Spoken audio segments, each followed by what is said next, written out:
everyone. Thank y'all so much for that energy. All right, now it is truly an honor to stand before you today at the 2025 Title Our East Summit, whoop whoop, as we gather in this space dedicated to reflection, collaboration, and change. We want to take a moment to acknowledge the communities. Sorry. All right, she said louder. My bad. I'm full, y'all. I'm sorry. Communities that make our work possible.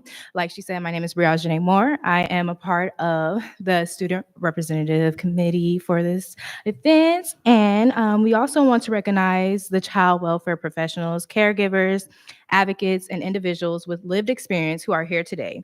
Your commitment to the well being of children and families is the foundation of our collective efforts. And this time as well, I would like to take a moment of silence for the victims of the recent mass shooting at Florida State University.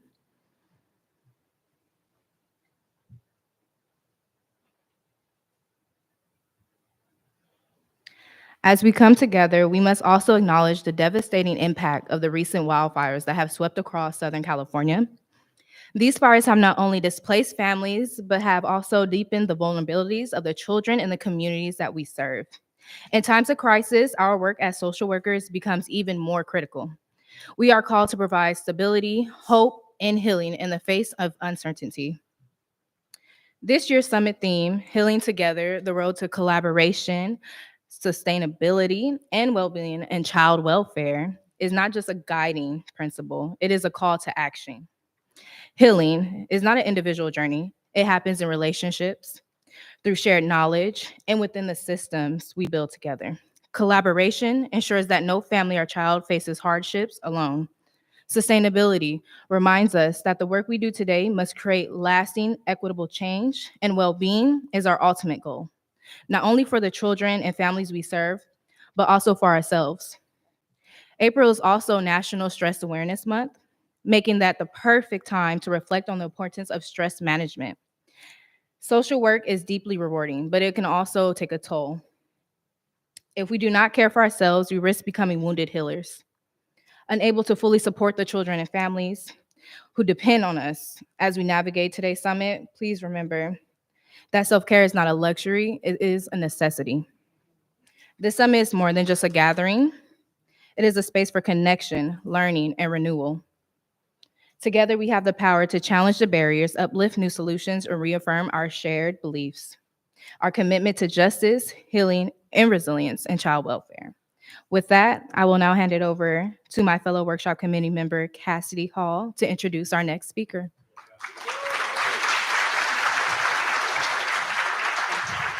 Okay. Thank you so much, Brianna.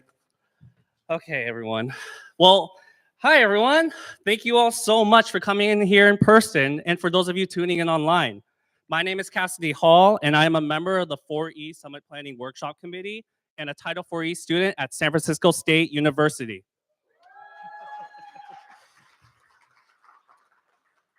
I am excited to introduce our next workshop, Playing Out of the Box, Healing Childhood Trauma.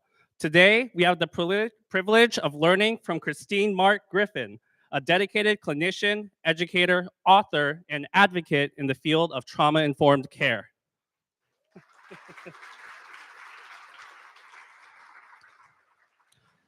Christine is a licensed clinical social worker, certified EMDR or eye movement desensitization and reprocessing therapist, and EMDR International Association approved consultant.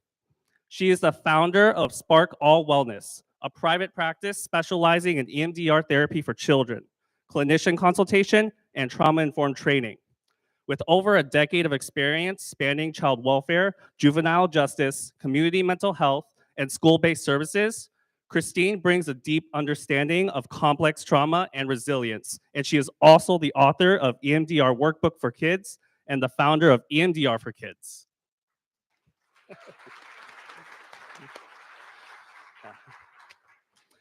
With roots as a former Title IV recipient, Christine is passionate about giving back to the child welfare community and empowering the next generation of social workers. Please join me in giving her a warm welcome.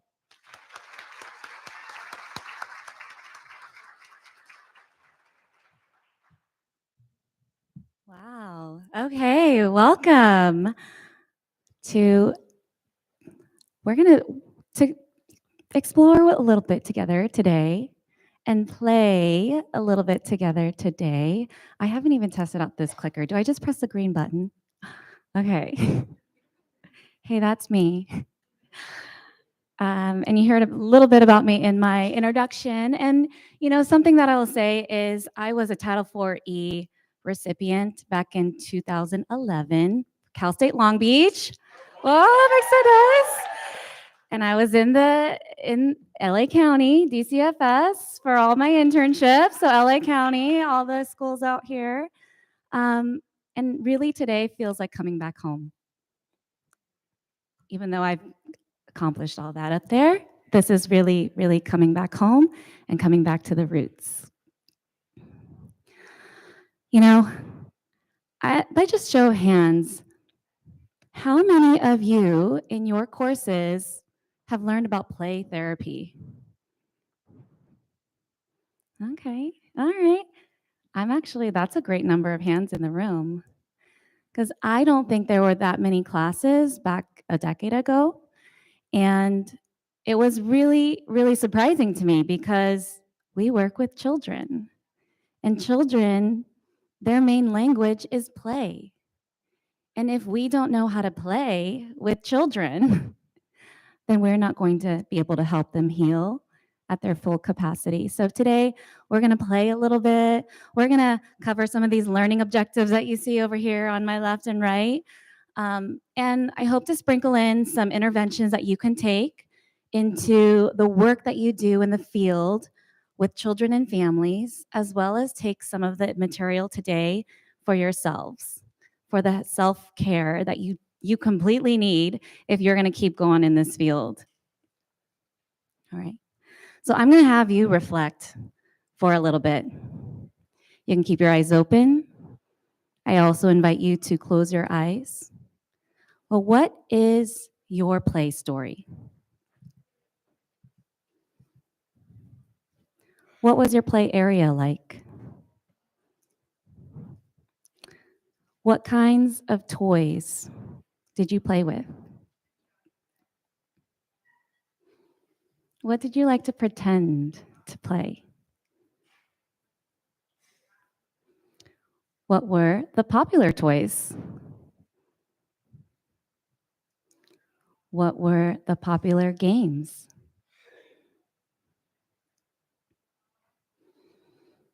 How much free time did you have to play?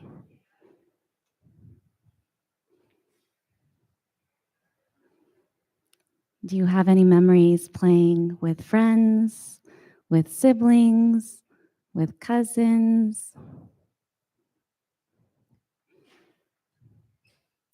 Maybe some memories are popping up of you playing at school. Or perhaps you have some memories playing with adults.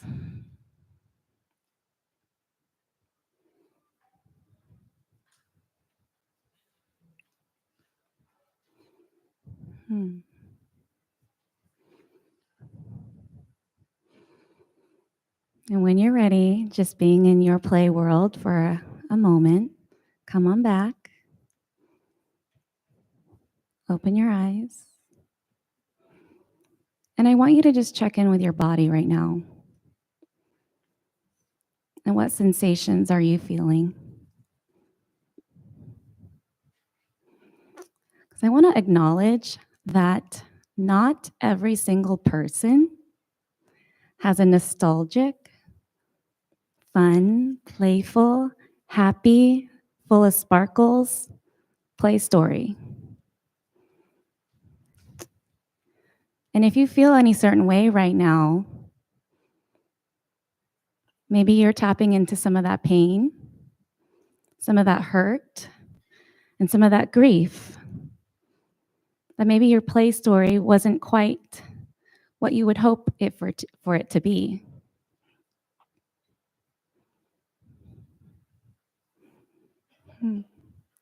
Maybe that play story is exactly why you are here in this room, in this field, as a child welfare worker.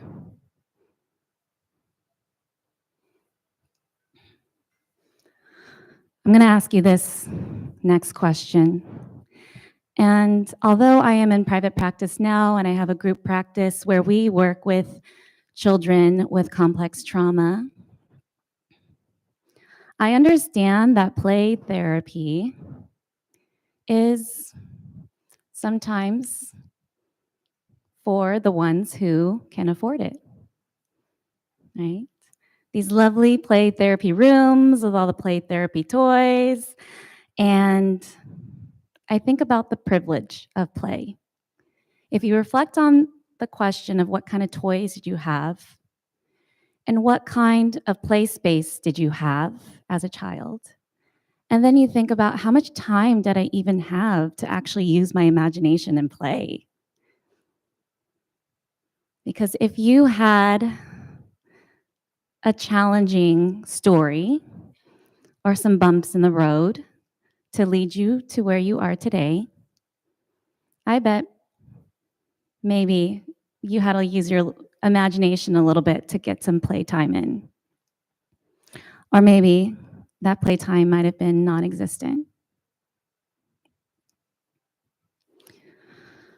So I invite you to reflect on these questions, not only for yourself and to be curious about yourself, and for that inner child who might be like, oh, darn, I didn't get to play like that. And then I invite you to think about all the children that you currently see or currently know in your life.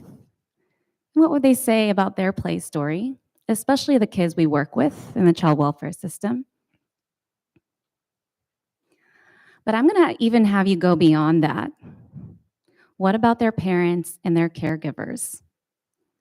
If we truly think about intergenerational trauma and how much time did these parents, caregivers, grown-ups get to play?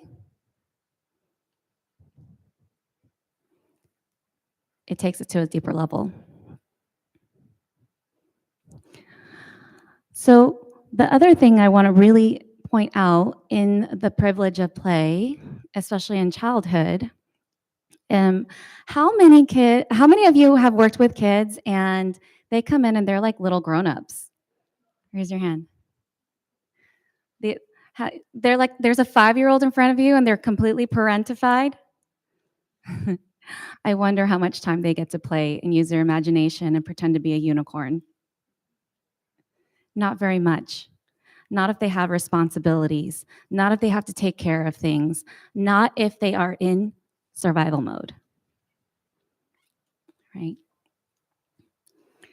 You know, play therapy, surprisingly, has been around for a long time, ever since Freud.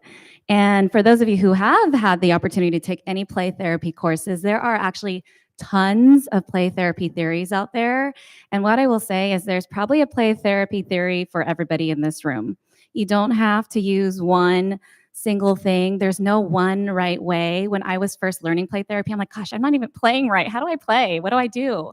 And there actually is so many different types of play therapy modalities.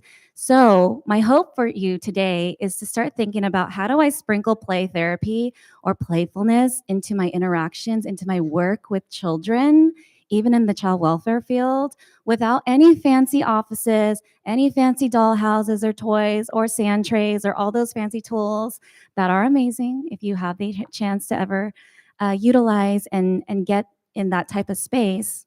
But that's not the reality for many of the kids and families and communities that we walk into.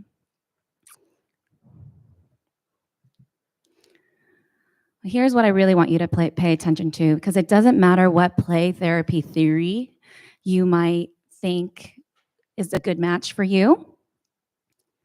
There are the core powers, therapeutic powers of play. And we're going to spend a little bit of time going through them. And as we look at the core therapeutic powers of play, I'm also going to invite you to take a look at the play therapy themes. These are themes that play therapists typically look for when we're meeting with children and we're playing with children and we're observing children. And I don't think you need any specialty play therapy training to start picking up on some of these themes with the children that you work with, right? How many of us see that power and control as we meet with kids? No, I'm not doing what you say, you know? Or how many of us see that safety and protection? Like, I don't trust you. Who do you think you are? Do we see anxiety? Do we see fear? Do we see this constant trying to be nurturing, caring? I could take care of you. I can take care of you. I've got it. Like, you don't need to take care of me. I'm a grown woman. You're 5. You're fine. So these themes, I'm going to invite you to kind of take a look, because they don't have to be verbal. Kids don't have to verbally say any of this. Oftentimes they show you, right? Show you.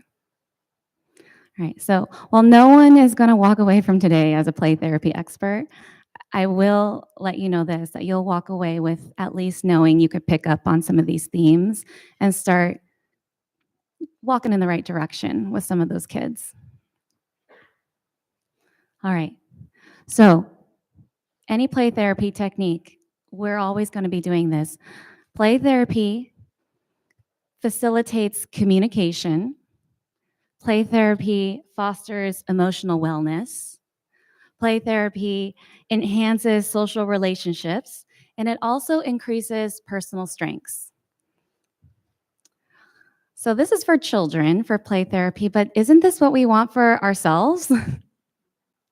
And isn't this what we want for the parents, the caregivers, the grown-ups that work with the children as well? All right.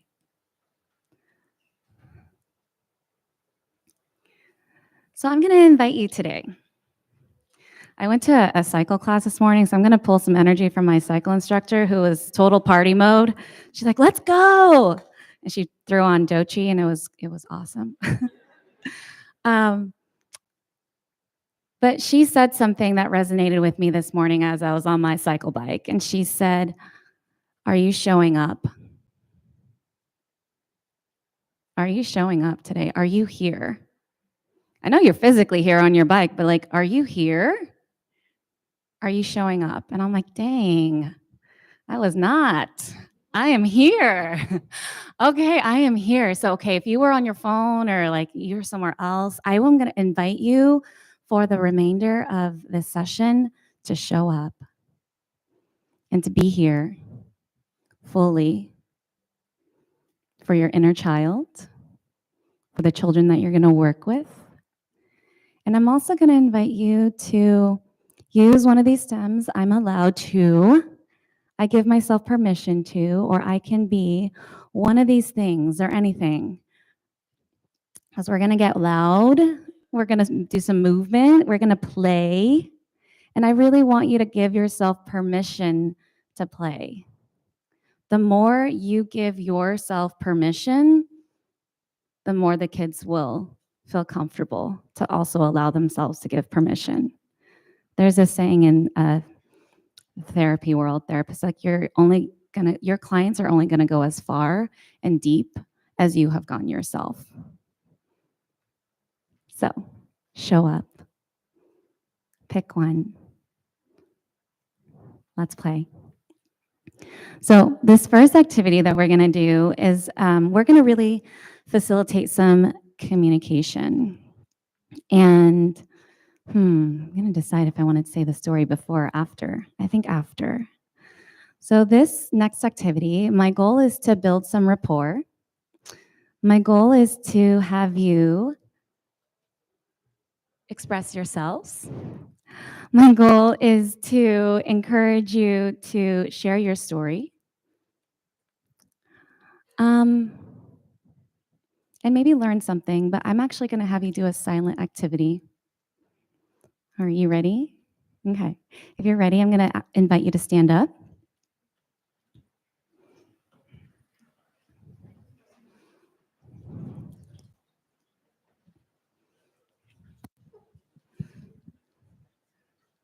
oh my gosh, what is she gonna make us do?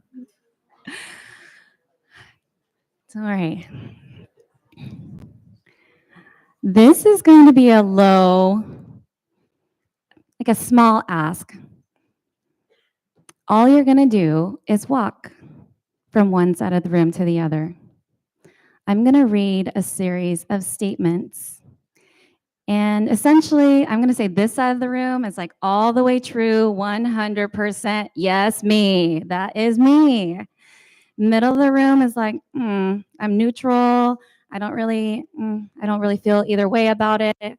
I'm mid about it is what my kids will say. I'm mid. Or over there is like sigma, right?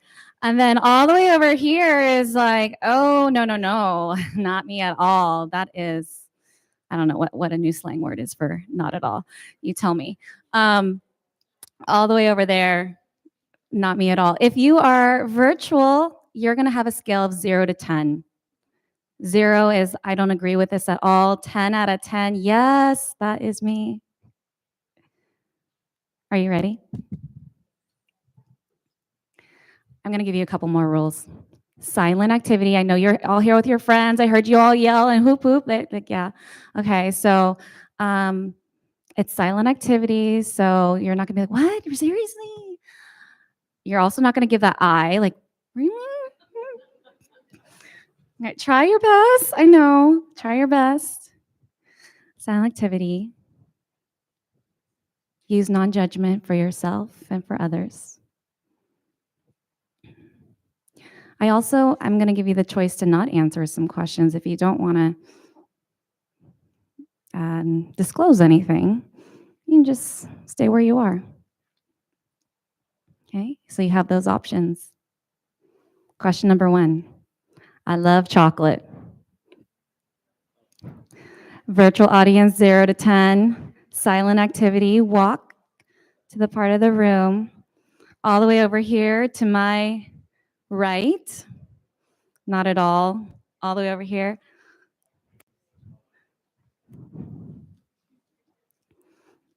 I love chocolate. People are like, I'm mid about chocolate over here.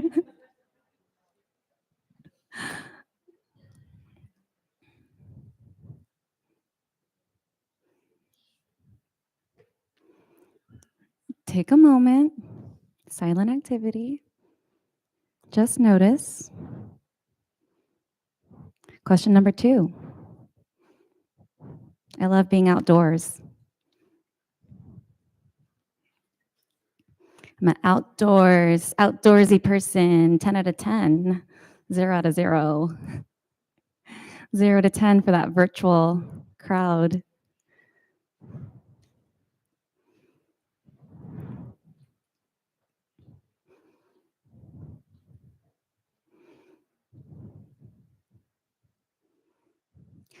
Question number 3. I love hip hop music. Yes, all the way. Neutral about it. Don't care for it.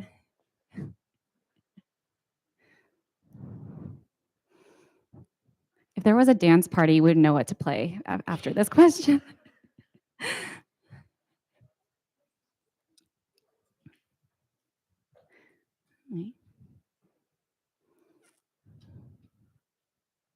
Next question. I had a lot of toys in my toy room growing up.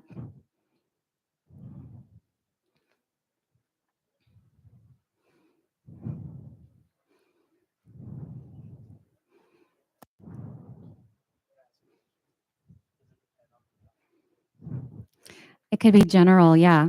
At any moment in time, in your childhood. I had a lot of toys as a child.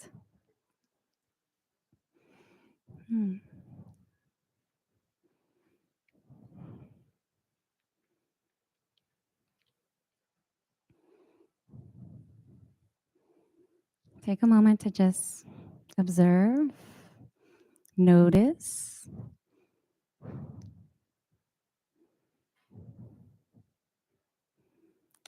Next question. There were a lot of other kids for me to play with when I was little. Yes. 10 out of 10 agree. No, not at all over here.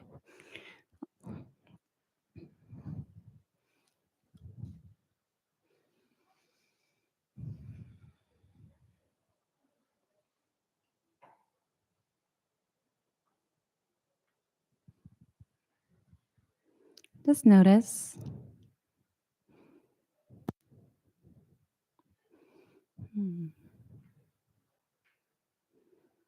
When I was little, my parents played with me, or I remember grown-ups playing with me.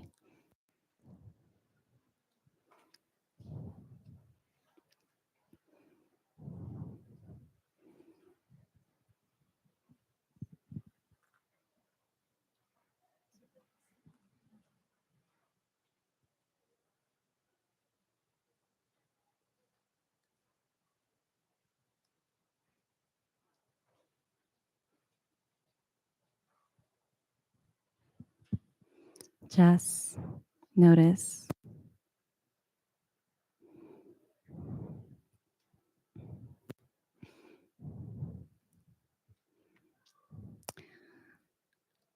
I'm the first person in my family to go to college.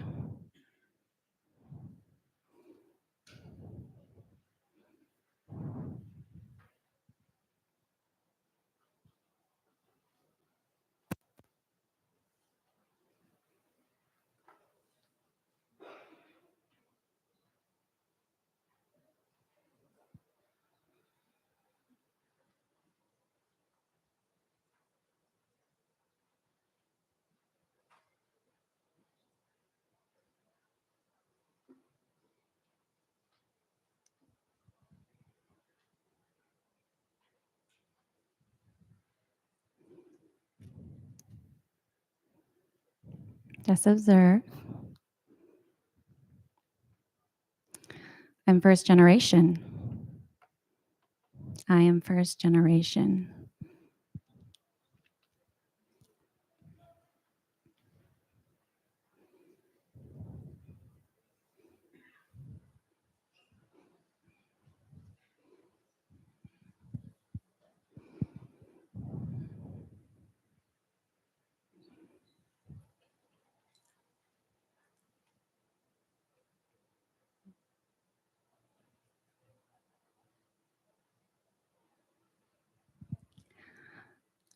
I grew up in a home or a community that was unsafe. I grew up in a home or a community that was unsafe.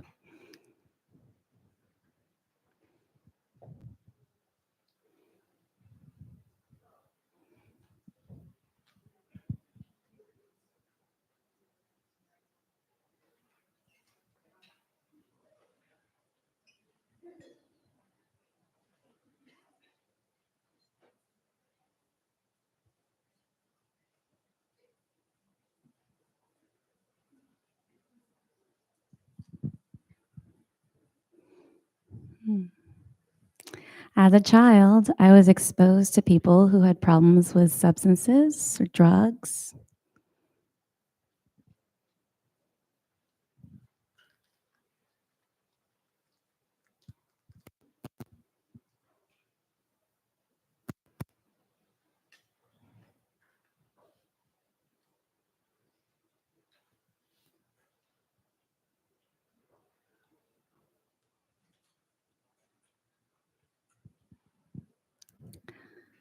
As a child, I experienced or exposed to people with severe mental health.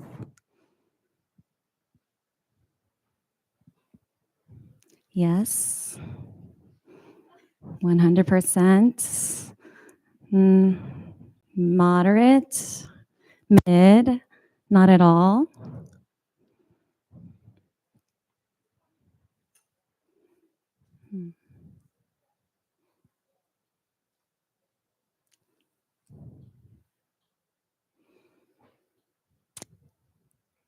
As a child, I had supportive adults who always believed in me.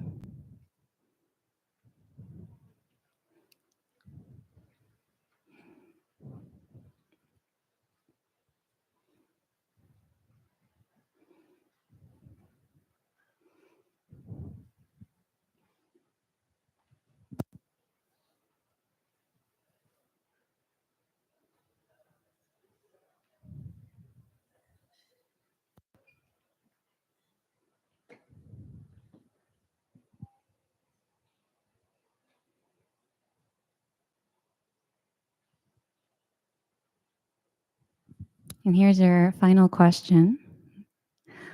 Today, I often get many opportunities to play or be playful in my life.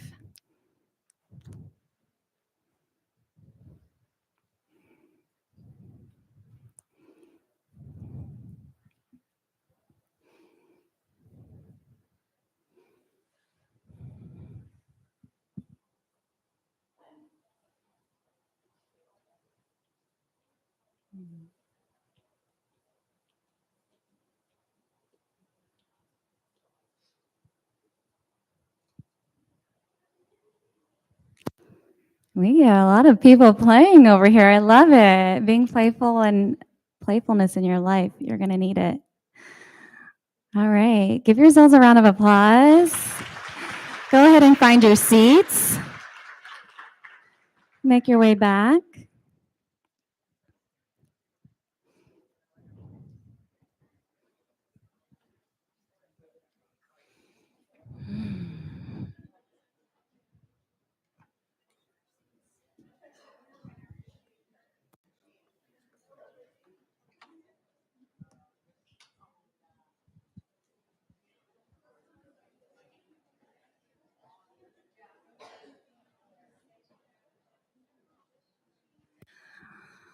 So I'm going to have you still, we're still in the game. All right, you want to go back and you want to chat with your team. You're like, whoa, what did we just learn? I'm going to have you do a silent reflection really quickly. But as you were walking and choosing a place to stand, I'm curious if any questions surprised you. I want you to check in with your body and your body sensations right now too, because I understand some of the questions I asked where maybe could rile those things up inside. But what was it like when there were lots of people standing around you for certain questions? What was it like when there were very few people standing around you for certain questions?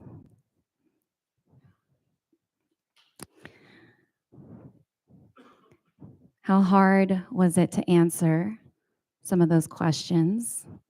Did you feel like you could be completely honest? Even if it was silent and all you had to do was move and stand. So, little story time. My first job at LA County as an intern, I don't know if they still do this, but they brought all the group homes together like once a month for a play date, as you will, to hang out, play basketball, play dodgeball, do arts and crafts, tie-dye shirts. And then they would have the interns come in and try to do like an enrichment program. Can you do something, like can you run a group with them and have them talk about their feelings? It's like, sure, I think. I failed miserably for the first couple of weeks. They don't want to talk to me. They're like, who are you? We're not going to do anything with you. And I quickly realized I was asking too much. I needed to bring something in that minimal effort. Well, all you got to do is stand and walk. You can do that for me for 20 minutes? And then we're going to sit around and talk about it. If you want to open up and talk about it, you don't have to talk about it, but you can talk about it. So I had all these LA County foster youth here. They've been in their group homes for quite some time, several placements, several foster homes, adoptions that didn't work out, and then back here. And I had them do this activity. Then we sat down in a circle. And this one youth who never talked, he didn't even talk to the other youth there, looks at me, gives me the side eye and says, you just learned more about me in 5 minutes than my therapist knows about me. And I've worked with her for 5 freaking, he didn't say freaking, by the way, years. And all the other youth were like, oh my God, he just talked. How did you do that? And then there was another youth there, and they just started talking, and we were so surprised, like, why did you stand on the other side when Christine said that question, that you didn't feel like you belonged? And it was a youth who was trans and transitioning. And he's like, I feel like I belong here, but not everywhere. And then years later, I took play therapy training, and they're like, the most play healing happens during activities that are nonverbal. So here's your first lesson in your child welfare settings with your children. The more play therapy techniques, or even just the more interactions or activities that you can bring in that allow the child to show you nonverbally. It could just be with their hands. Show me how big this problem feels to you right now. Tiny, medium, or huge.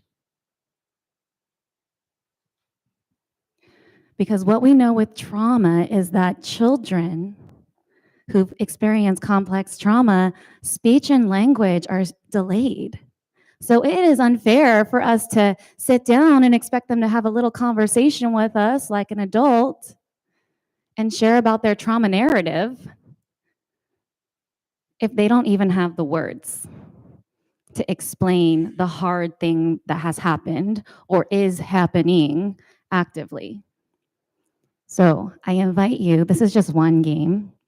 By the way, I uploaded handouts really late last night because I just popped in a couple of more ideas. So you're gonna have tons of handouts after today. There are like 10 ways to use your imagination, 10 ways to do plays with just a really simple item like a piece of paper, and 10 ways to just like move. I forget the other, like there's a couple of different activities, and we're gonna sprinkle some of them in today, okay? Okay, so the next therapeutic power of play under the huge umbrella of play therapy is it enhances social relationships. Oftentimes, play will help children feel a catharsis. Oftentimes, it also helps with their abreaction, and it helps for countering those fears. So if I'm a child and I'm scared of going and getting shots, or I'm scared of the doctor, we had so many kids in the child welfare system who've never been to a doctor's office and or dental office in several years. So of course, and that was scary to go finally get a lot of work done when it's been neglected for so long, their medical needs. So they come into the playroom, and oftentimes they'll take the doctor's kit and they'll take a teddy bear and they'll act out the doctor's appointment and how scary it is, right? So those are just tools, but we're not these therapists with all of these games and all of these things to bring into a home visit or a child advocacy center or the police department or wherever we might be showing up, a group home. So how do we enhance that social relationship? It's with us. You are, well, figuratively speaking, you are like the toy. You are like the tool. You are bringing all the tools. You're bringing your creativity and you're bringing your imagination to help build some of these things. So I'm going to invite you to the next game. And I'm going to have you build some social connections and share with each other. I know you all traveled here with some of your cohort, perhaps, but we're going to just play a simple game of rock, paper, scissors.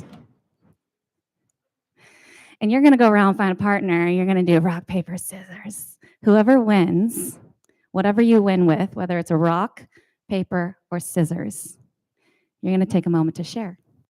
So if you got a rock, share about a time you felt grounded or a time that was really hard in this past week.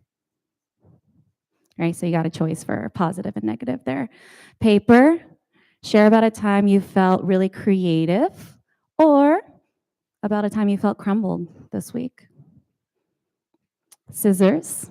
Share about a time you felt sharp this week, or something you want to cut out of your life right now. So you have a choice of what you want to share, depending on who you're playing rock, paper, scissors with.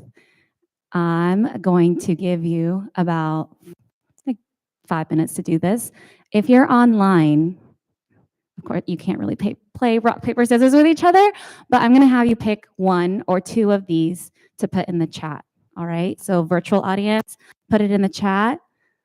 In-person audience, feel free to stand up. Find your first opponent. Rock, paper, scissors, shoot.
All right, all right, all right, all right. Go ahead and wrap up your conversations.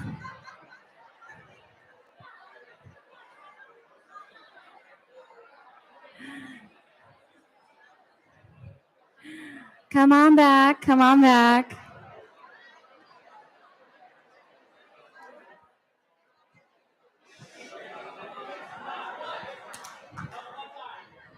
If you hear me, clap once. If you hear me, clap twice. If you hear me, clap once. If you hear me, clap twice.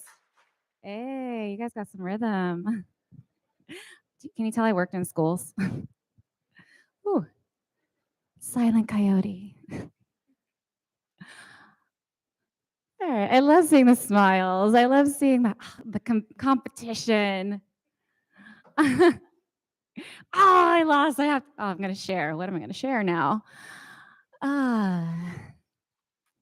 Something so simple. Idea number 2. Everyday games that you play with kids. You can turn them into a moment that you can learn something about them. And if you offer choice of wherever they're at, right? If they're having a really bad day and you're coming in and you're like, tell me all the bad stuff, please, today. And they're like, I don't want to talk about it, right? Offer pros and cons, good and bad, sweets and sours, rose and a thorn, whatever those polar opposite things are, offer a variety of ways and offer them choice. So many kids that we work with don't have a choice. They feel powerless. So if you can bring play and just do some everyday games and then sprinkle in choice every time, I promise you, you will connect and help and really move them towards that healing. You might be the first person who's giving them choice in a playful and safe way. So I invite you to think about that. So you could use any kind of simple game, everyday objects. All right. So our next section here of all the different therapeutic games, therapeutic powers of play, is fostering emotional wellness. I'm going to spend a little bit of time here because earlier I talked about how play stories for the children that we work with may be interrupted by some of the complex trauma that they experience. And I also invited you to think about their parents. And in the emotional wellness, fostering emotional wellness, one of the biggest parts is attachment formation, right? And I think about this, I think back to my early child welfare days. I wish I had some of these skills to tell parents instead of just sending them to like circle of security and just expecting them to come back and know how to play with their kids. What am I looking for? Going back to the play therapy themes, what am I looking for if I am supervising a visitation? What am I looking for? A parent that brings a toy and tries to gift their way back in? Or is it the parent who gets down on the floor and plays and meets a child where they are? But I almost feel like that's not fair. Am I testing the parent? Is anyone telling the parent, this is the secret code to reconnecting and attaching with your child after there's been rupture, after there's been separation, that if you play with them, it will help to build safety. If you play with them, it will help to build that attachment and that bond and repair again. Is anyone telling parents that? And if not, then you're going to start today. When you meet with parents, how are you talking to them about their interactions with their children to build that safety and trust back up again after something has happened? Right? We want families to come back together. We want children to go back home. I don't want those kids. I mean, I love meeting them in the group homes that I went to throughout the years and all the groups, but that's not where they belong, in a group home. If they can repair and potentially reunify, that's my goal, right? And so how can we bring the parents into the play too? I think about this. Anyone have kids in the room? Raise your hand. Yeah. Parents. You go to the park. You take your kids to the park? No? Maybe, yeah. Okay. Have you seen, like, there's always that one or two parents who are like children on the playground. They're like playing with the kids. They're like on the monkey bars, like those parents. And then there's the other parents who are kind of like this. Do you need a snack? Are you hurt? Okay, you're good? Okay. What kind of parent are we seeing on the playgrounds? But I also feel like, what clues are we giving parents, especially parents in the child welfare system that we meet with, to connect? Go play go play on the monkey bars, go push your child on the swing, go play with your child. And then how are we doing that in the systems? I think it's kind of hard to play in systems in some of the settings that we have, but I think we got to just get creative with that. So I invite you to think of that, ways to play and form attachment. Play also helps to build social competence. So if you think about your days back at recess in elementary school and you're playing basketball, or anyone had tetherball, yeah, and you like play tetherball and you line up, it's like, oh, it's my turn. And like, it's really building so much social competence when children are allowed to play and figure out their games together, right? I have some therapists that I help consult with. They're like, oh, I just let them win every time so that there's not a tantrum in my office. I'm like, what's that teaching them? Yeah, but sometimes they're going to lose at Candyland, and they're going to have to figure that out, right? Just like they're going to lose at basketball or whatever in the playground. And there's a lot of loss in life. So we got to help children play through it before real loss happens so they can experience that loss. And learn how to manage it, learn how to cope with it, and learn how to deal with it.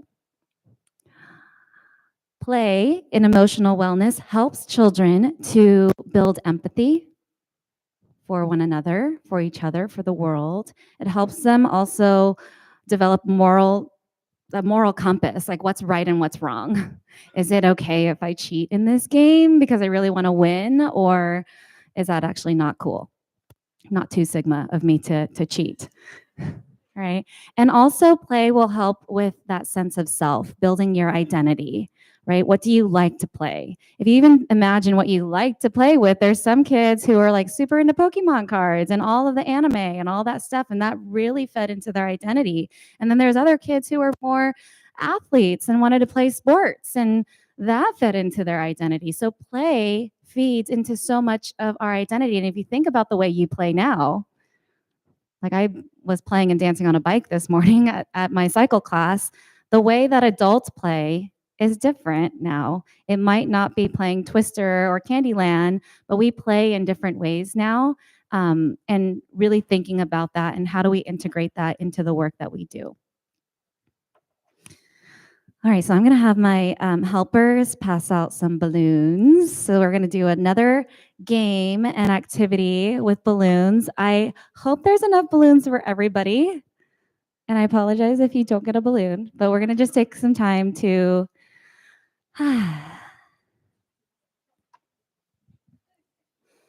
Thank you, thank you. I also realize I'm going to need those mic runners. Are you also the balloons people? Okay.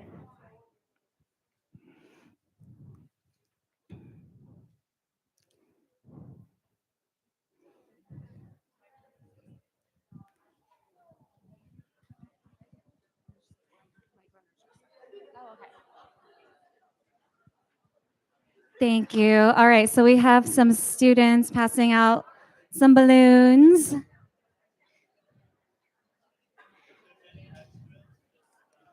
Pass it on, yeah. Awesome.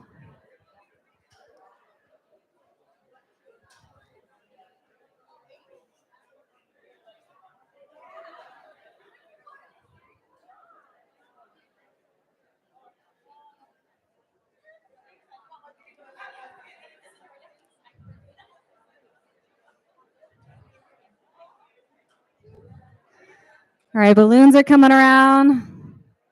It's gonna be like a little celebration, little party in here.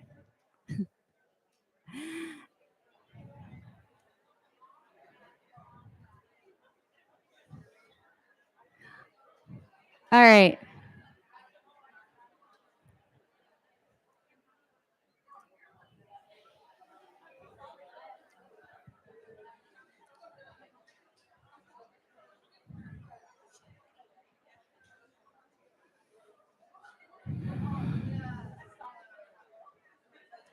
All right. Okay, so we're not getting started yet. This is a group activity. Hold up your balloon. Hold up your balloon.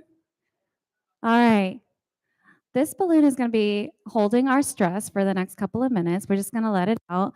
And if I have the mic runners, the question is, what's stressing you out right now about your work or your program? It's just general.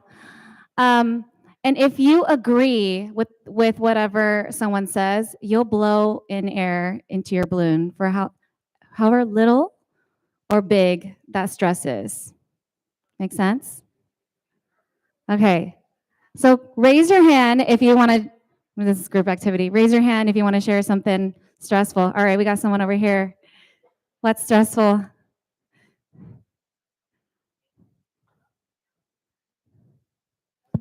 Hello. Hi, everybody. I'm Rosa. I'm here from Sac State, and something, yeah.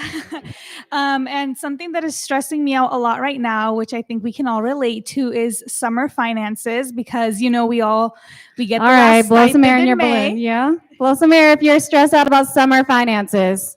All right, raise your hand. Raise your hand for the next something stressing you out. Really fast, quick. Yeah. Here you go.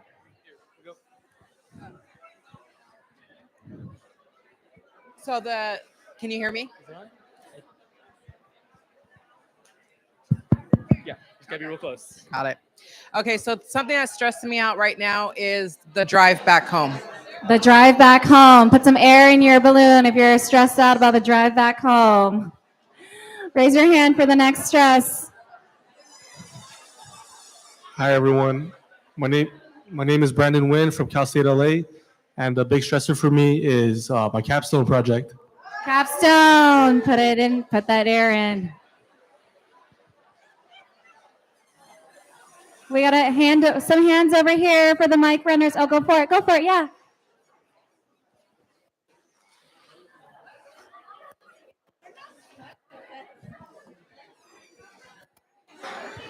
Hello, my name is Maya I'm from Chico State, and what's stressing me out is graduation.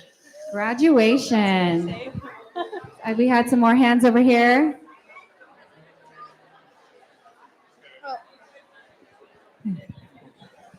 Court report deadlines. Oh yeah. Here, I see some comments online about stress with being short-staffed and also stress about this current administration. Short staff administration. Oh gosh.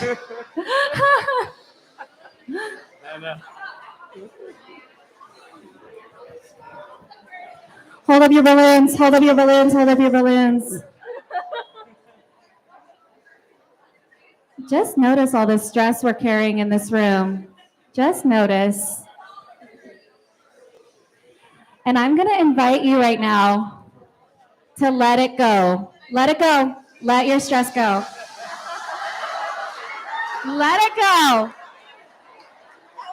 Woo! Give ourselves a round of applause.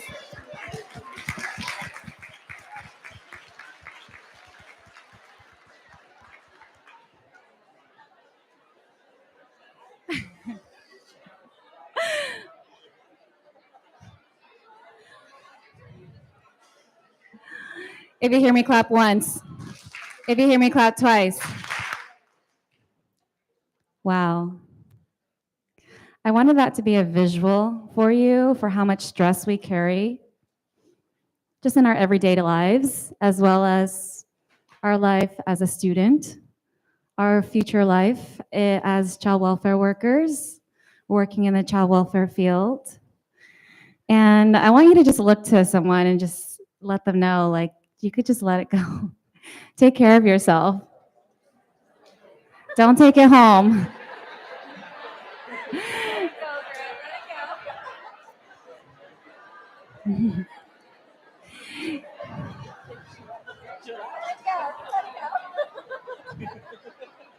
All right.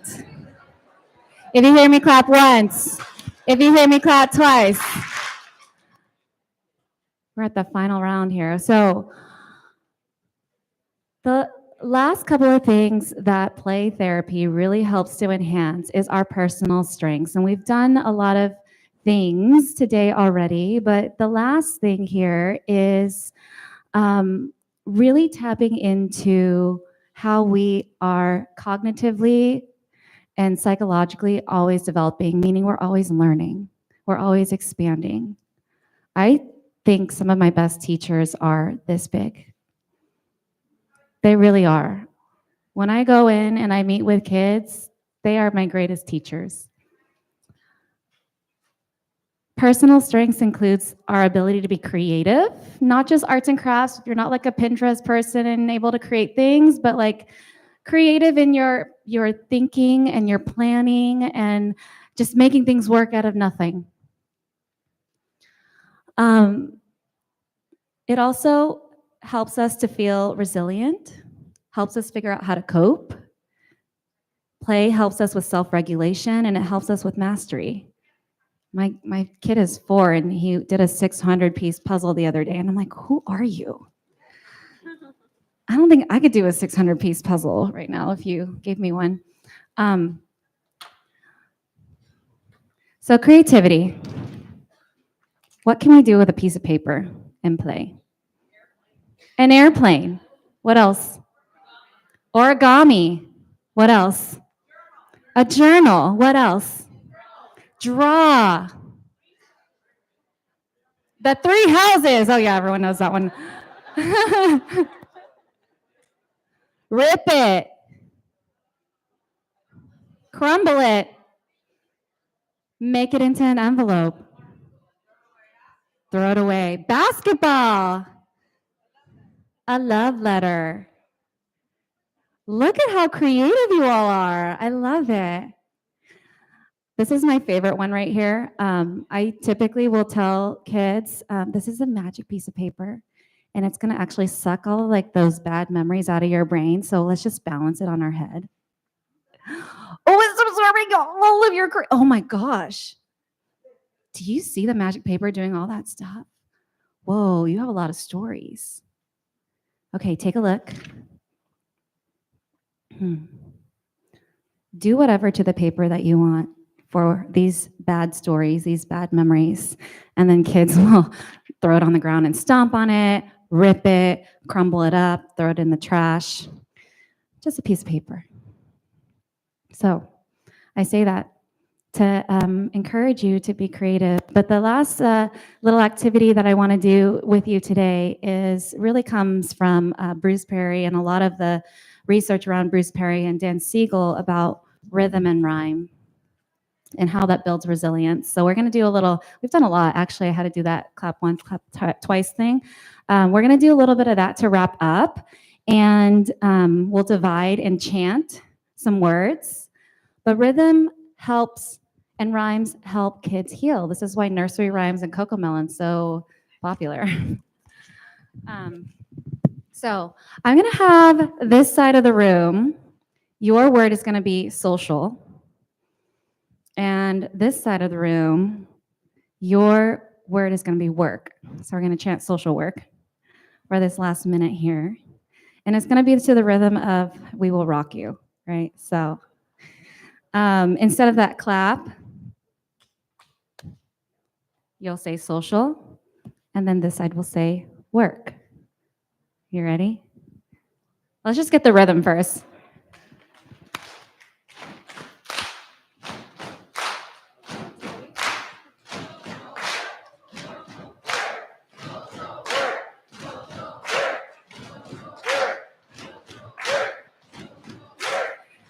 Can you whisper it? Can you whisper it? Whisper, whisper, whisper. Can you shout it?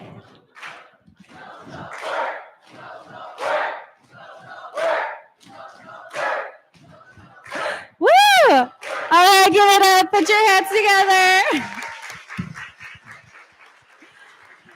Thank you, thank you, thank you. Thanks for playing with me. Thanks for playing with me. Just as a final note, how do I use my imagination? Here are your 3 tips. Follow the child's lead.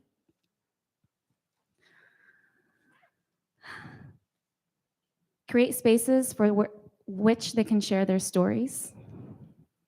And just use everyday objects. A pen can turn into a magic wand or a feather if you watch Bluey. The feather wand. If you haven't seen it, you should watch it. Just using everyday objects. Let's keep playing. Let's keep healing together. Thank you for having me. My name is Christine. There's my social medias. Those are my websites. I'll be around, and I'd love to answer any questions you have. Yeah.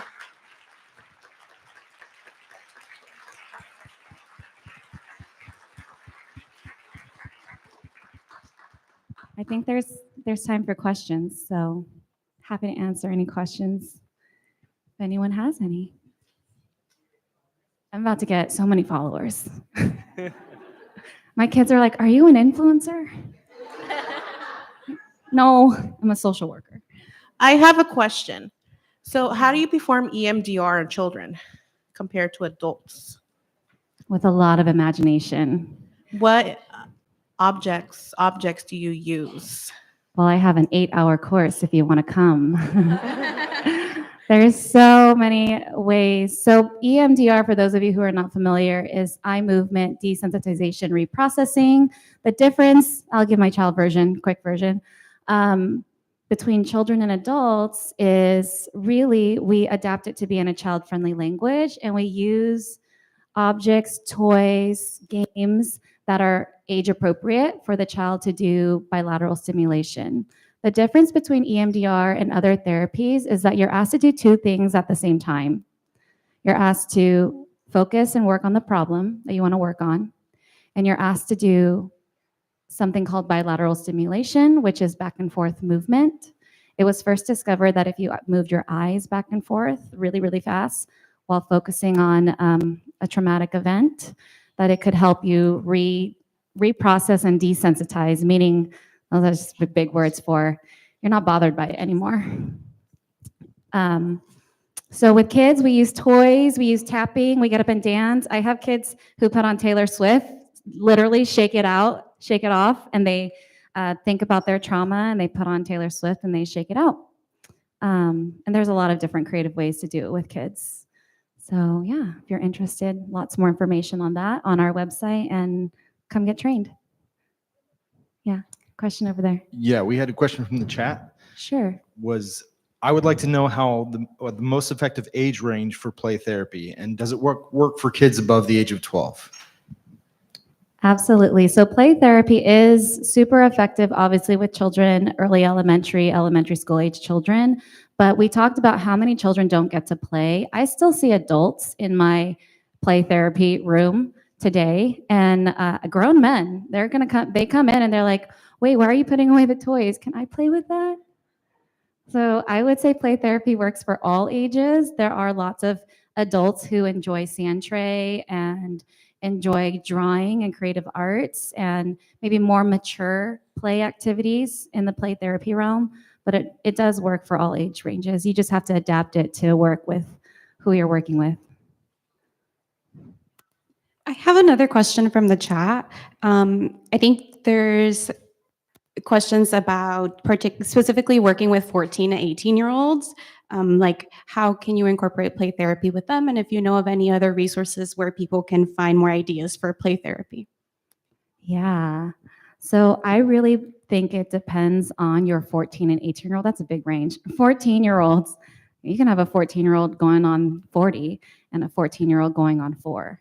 Right? So I think you're really going to look at the child's development, what has happened to them, what emotional age are they versus their chronological age.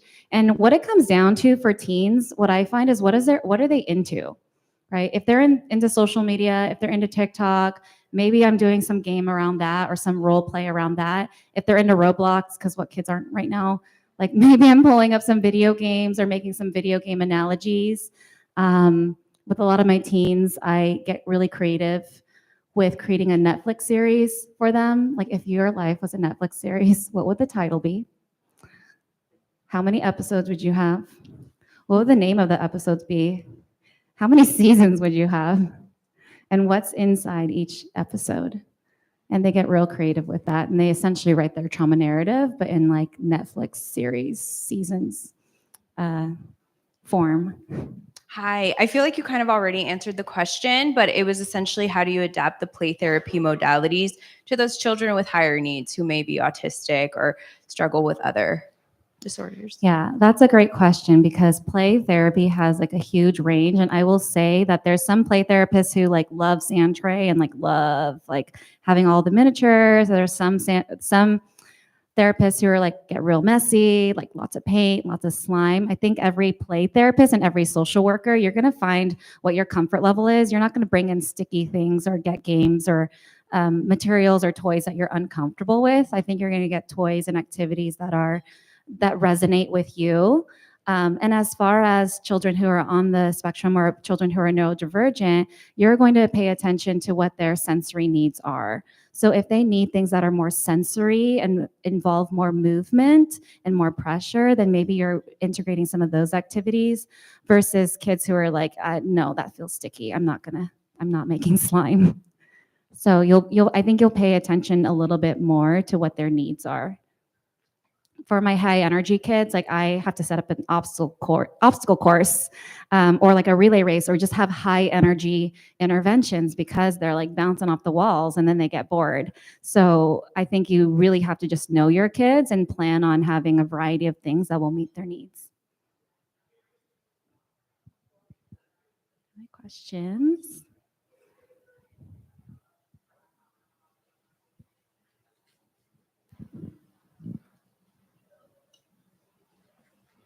We got one more from the chat. The question is, can you discuss the role of co-regulation in play therapy?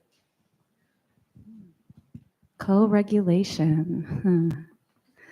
Big word for just if you're calm, they're calm, right? I think the bigger question is how do we teach parents how to do that? And I think the biggest thing for me is you find it within you first. You take care of you first. I tell my supervisees and consultees all the time, are we mirroring our clients who are coming in, or are we trying to have them be a reflection of calm and centered and grounded? Can we be the mirror? And I think that you could take that analogy into all of the work that you do. So if you go into a crisis and you're like, oh my God, this is a crisis and I'm in crisis internally too. How am I gonna do this?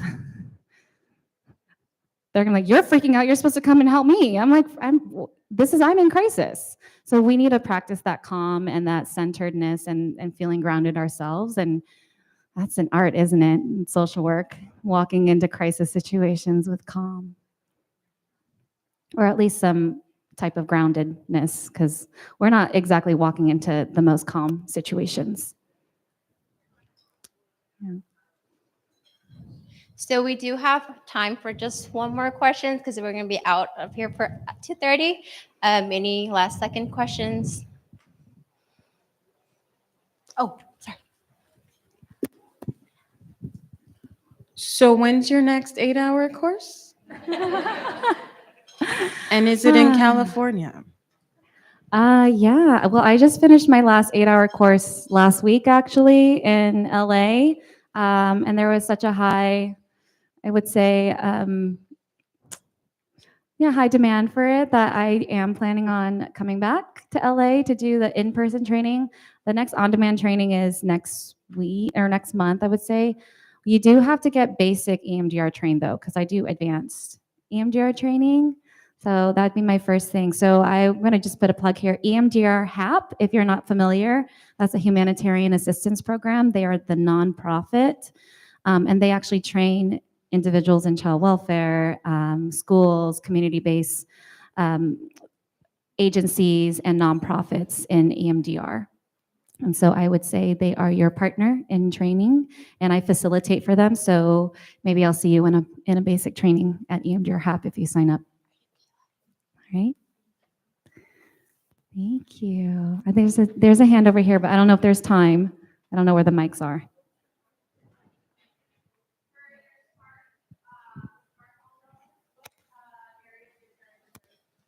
So for my group practice, we have 10 child and EMDR therapists located in San Francisco as well as Pasadena. We provide in-person, hybrid, and virtual therapy throughout California. So if you are in San Francisco or if you are in Pasadena, you can find us, and or virtually throughout California if you're open to virtual. But thank you so much for your time.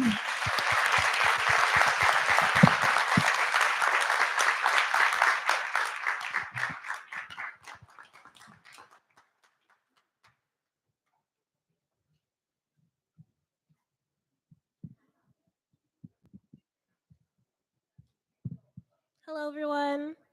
My name is Kayla Broughton, and I'm a member of the Title IV-E Summit Welcome Committee, representing California State University San Bernardino as a Title IV-E recipient. Thank you.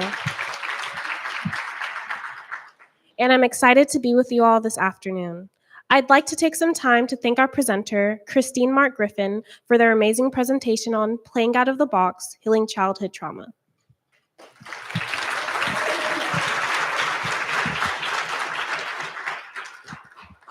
I would also like to thank you all for your ongoing participation and engagement. We will now be heading into our break. Take some time to get some air, stretch, or grab a snack. And please return by 2:45 so we can start our next presentation on Thriving Together, Strategies to Navigate Burnout and Enhance Wellbeing, presented by Avni Panchal. See you soon.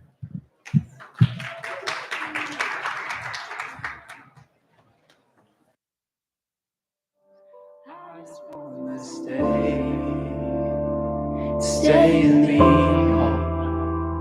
Stay and be whole.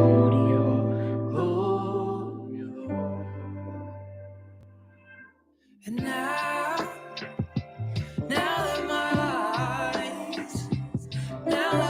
eyes have seen your light, I just wanna stay and be whole. Stay and be on your glory, Lord. Holy is He. Holy is He. Holy is He. I could not believe my eyes, how He's purified my life. Holy is He.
Sun shining down on me. Oh, what a brand new day.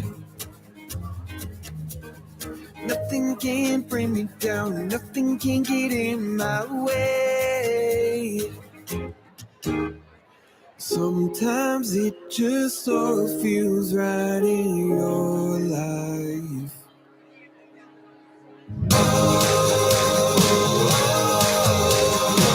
I feel alive again. I feel alive again. I feel alive again.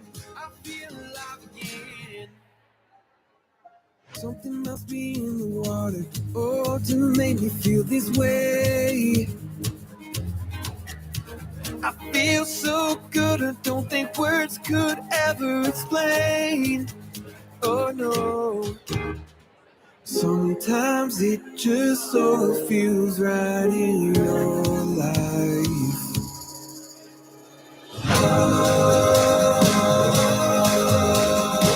I feel alive again. I feel alive again. I feel alive again. I feel alive again.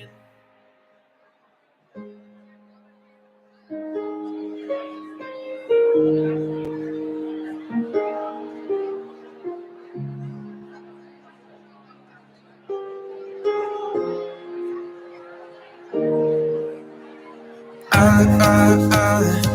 feel alive. I feel alive. I feel alive. I feel alive again. I feel alive again. I feel alive again. I feel alive again. I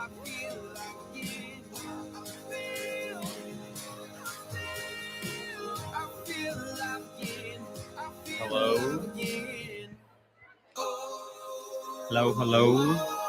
If everybody could find a seat, if you can hear me outside, come on in. If you're still getting snacks, that's fine. We're gonna come on in.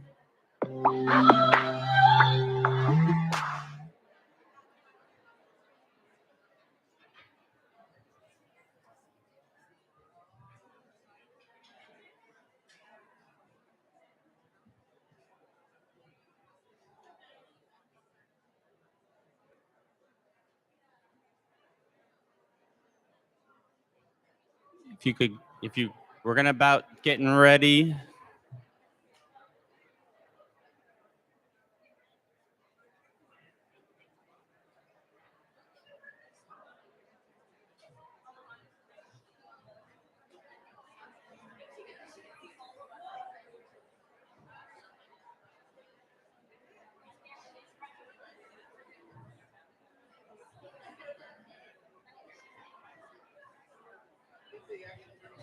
Oh. Hello. Okay. I don't think I was speaking into it good enough. Yeah, if everybody could come on in, have a seat. If you're still getting snacks, that's okay.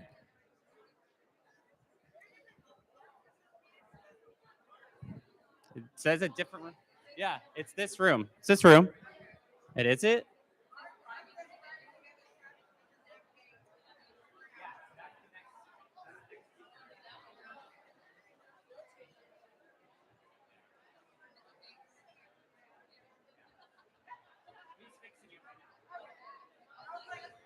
Thank you. No. Come on in, have a seat. We're working on getting ready to go here.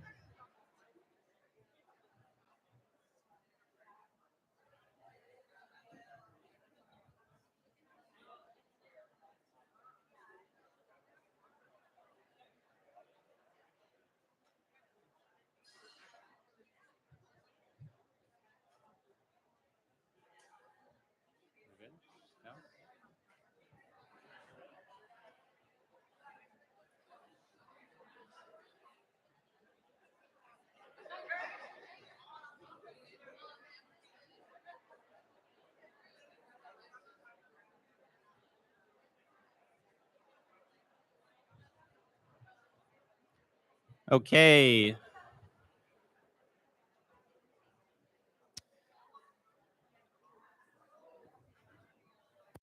We're going to get started. So if you can hear me, clap once. Great. Hello, everyone. First off, I want to say thank you all for being here. And thank you to everyone who is online. So thank you all for attending this event. It's really awesome. My name is William Turner. I'm a member of the 4E Summit Planning Workshop Committee and a Title 4E student at San Francisco State University. I'm excited to introduce our next workshop titled Thriving Together, Strategies to Navigate Burnout and Enhance Well-Being. For this workshop, we have the pleasure of learning from Ms. Avni Panchal. Avni is a Title 4E alumni and holds an MSW from the University of California, Berkeley.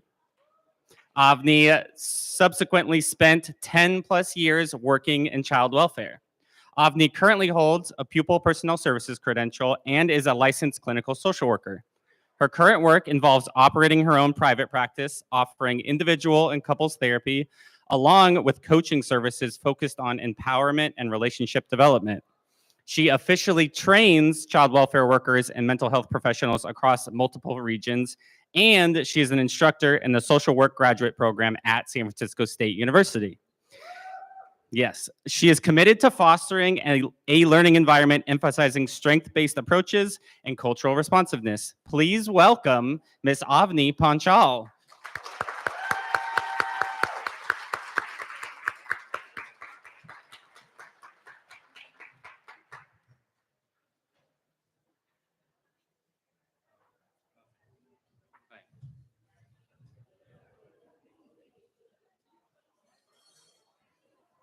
You can.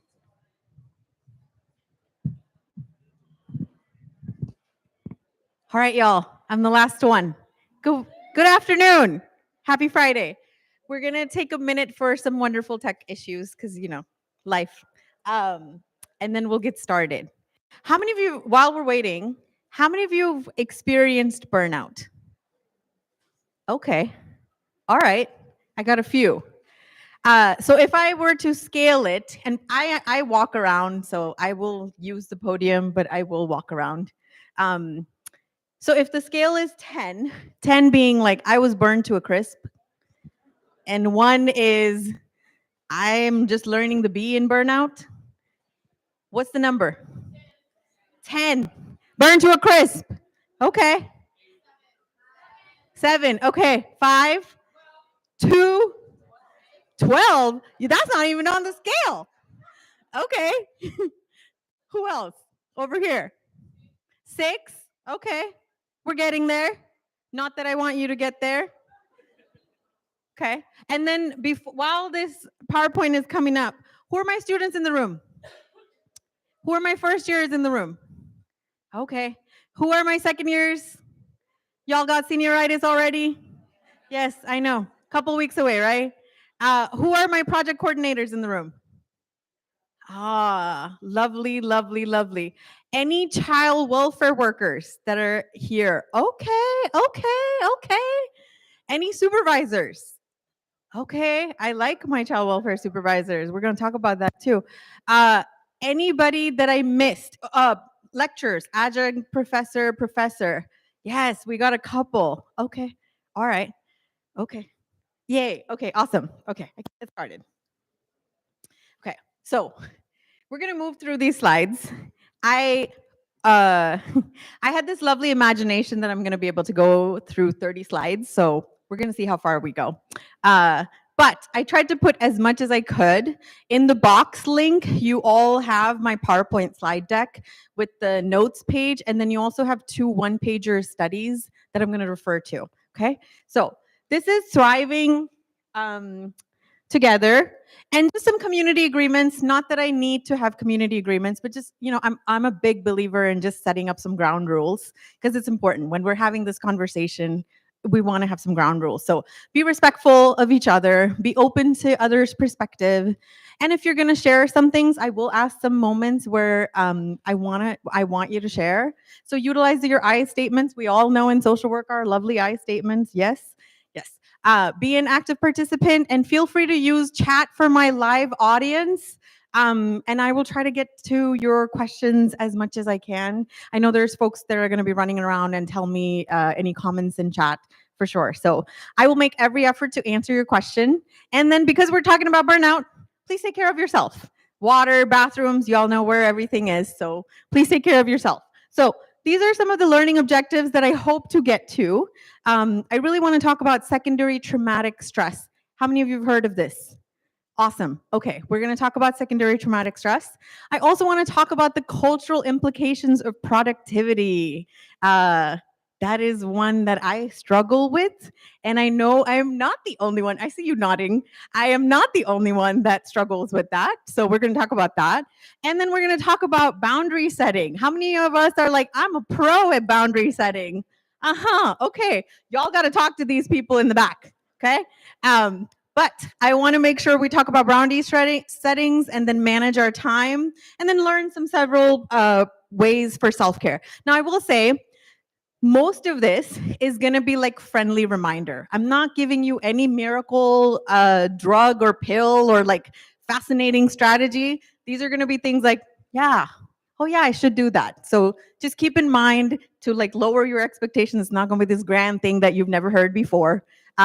It's just one of those moments where if I'm burnt out, some of the first things to go off is my self-care. So this is the place where I'm hoping that I can remind you to bring it back in your daily work. So a little bit about me. And like Christine was saying, when I did put up this slide, I'm like, can I write all this? Did I do all this? But I did. And so my imposter is going to take a seat right now, and I'm going to allow myself to share all the things I have done and why I want to talk about burnout in child welfare. So William did a wonderful job of introducing me, so I'm not going to go into like, I'm licensed this, and the other. I am licensed in 5 states. During the pandemic, over a glass of wine, I'll tell you why I decided to get licensed in 5 states. But it's actually not as difficult as people make it seem. They just want your money. And if you've taken the test, most of the states will have reciprocity. So I just want to burst that bubble right there because I thought, oh my God, it's going to be so difficult. It's not. Just keep up with the continuing educations. So I have worked in child welfare, and I've done every single program. As a direct practice worker, I did every single program except family maintenance and family reunification. As an intern, I actually had the privilege to work in every single program. So I am one of those social workers that moved around. I have a lot of respect for folks that stay and know the position and do it for 10, 15 years. I was your social worker that moved around. I actually picked MSW because I liked that it had more options. So y'all can see I'm a busybody. You're going to learn about that. And then I do train child welfare workers. So any of you in the Bay Area, in the northern region, you're probably going to see me in your Common Core curriculum trainings. It might be a good or bad thing, but you're going to see me again. And then I do train at SF State. So why is this a conversation I want to have? Because it's very personal for me. And the reason why it's personal for me, and I know this is not my story alone, but I'm an immigrant child and I'm the oldest sibling. Anyone older in this room? Okay, no shade to anybody who's not the older sibling in your group. I'm not saying that you are not responsible. That is not what I'm saying. But I do know for me, that is my story. I am the oldest and I am the person that everybody comes to. Anybody have that regardless of your order in your family? Yeah, a lot of us get into social work for that reason, right? So I'm an immigrant child as well. I immigrated to this country when I was 13. So I know busy. I know busy. I'm a busybody. How many of you are busybodies? Okay, my live audience, anybody telling me about their experience? Okay, all right, cool. Yeah, busybody. I'm so, oh my God, if I could be busy and fill in every hour of my minute, I will. That's the reason I can't even stand on a damn podium. Like I have to move around. because I really am busybody. My partner knows this. When we first started dating, he's like, do nothing. And I'm like, I don't know what the hell that means. Like, what do you mean do nothing? Just sit there and do nothing? No idea. So I didn't learn about self-care until graduate school. I didn't know the word self-care. And when I got to grad school, I was like, what does that mean? Like, do you just take care of yourself? What does that mean?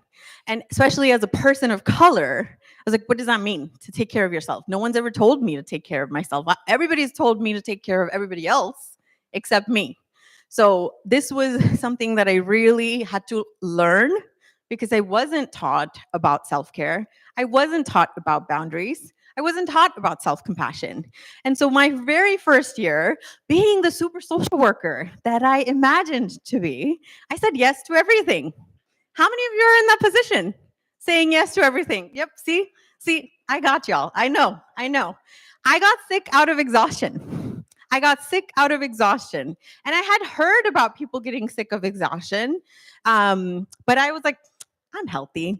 That's not going to be me. That can't be me, right? But I did. I did not take a single pill or medication. I just rested for 2 days. And that's what got me through my exhaustion sickness. But that was a really good reminder and lesson for me to start learning to say no. We're going to talk about what it means to say no, because it's very difficult for us in the helping profession to say no. And I've burnt out at least twice in my career, like the 10 burned to a crisp. Yeah, I've been there twice. The other times I've been at like 6, 5, and in this journey, I've also learned to start saying no and shed the belief that I'm a bad person if I'm saying no. I know a lot of us feel and go through that, right? So I really understand the necessity of self-care.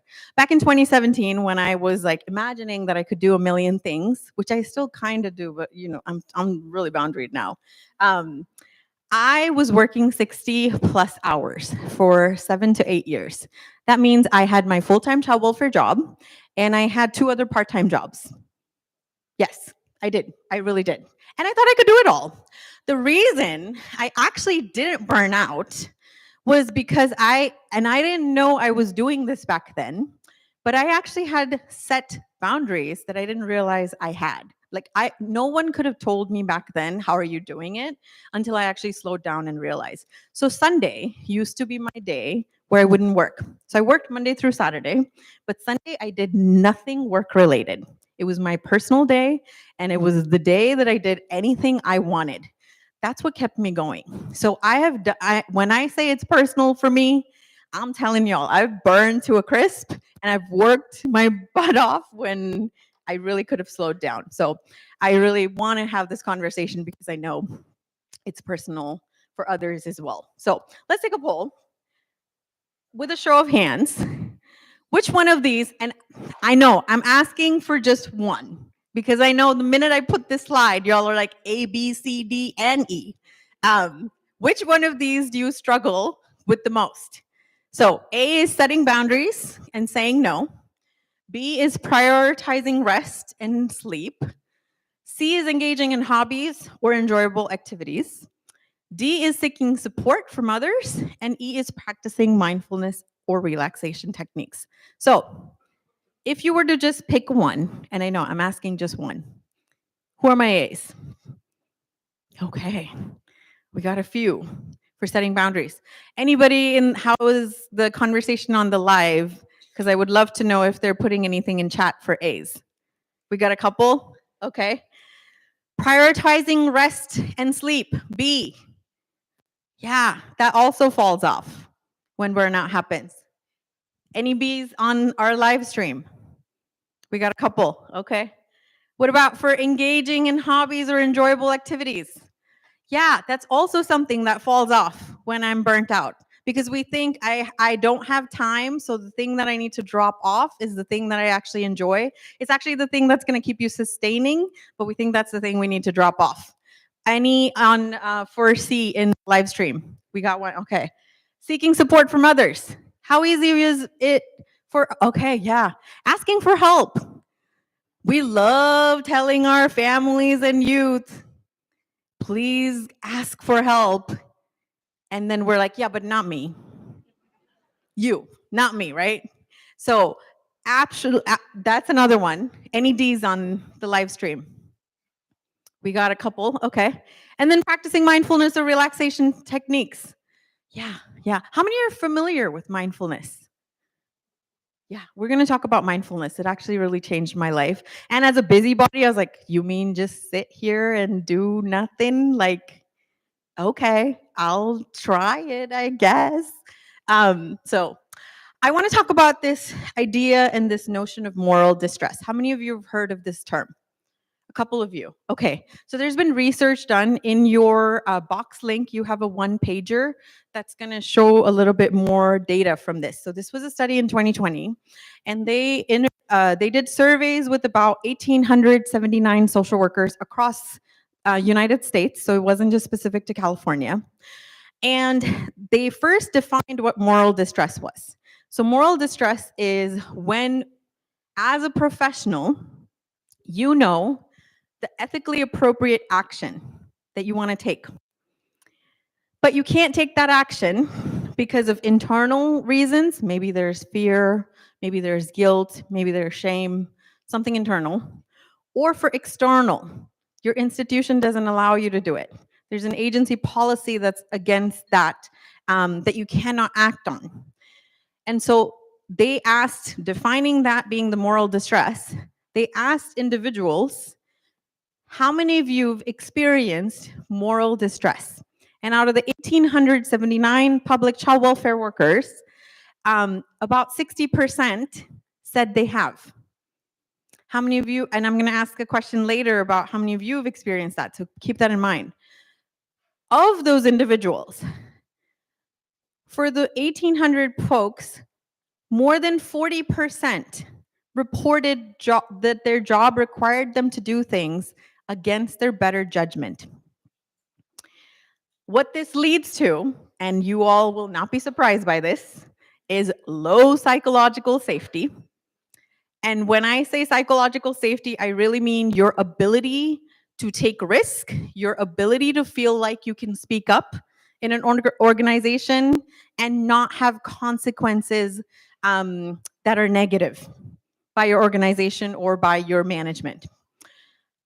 They also reported job stress and time pressure that increase the likelihood of experiencing moral distress. Sound familiar?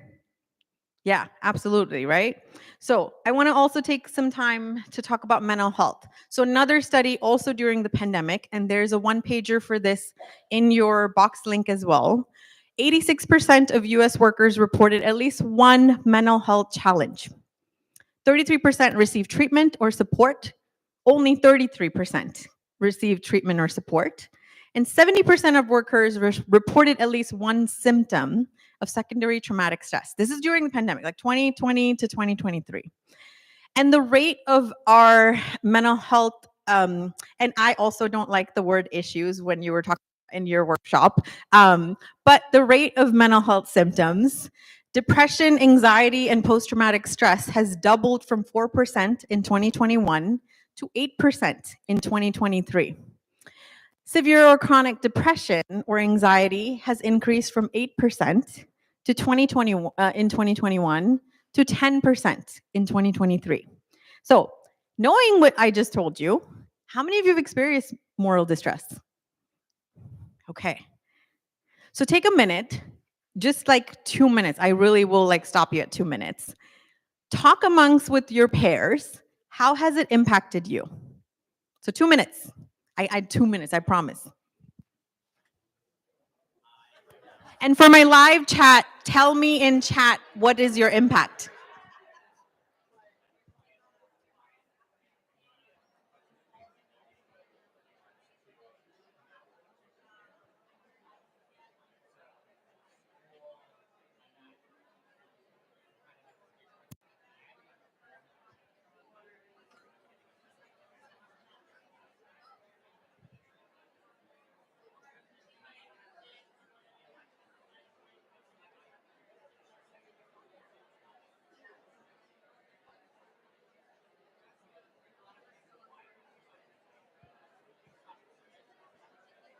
If you haven't switched in your pair, please switch now.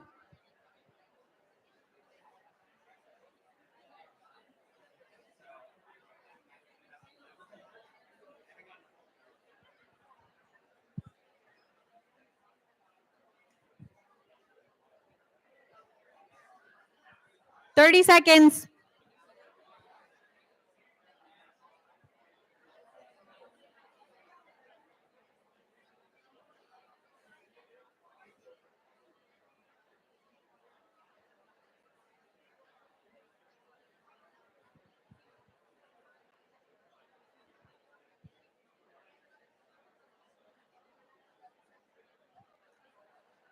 Final 10 seconds.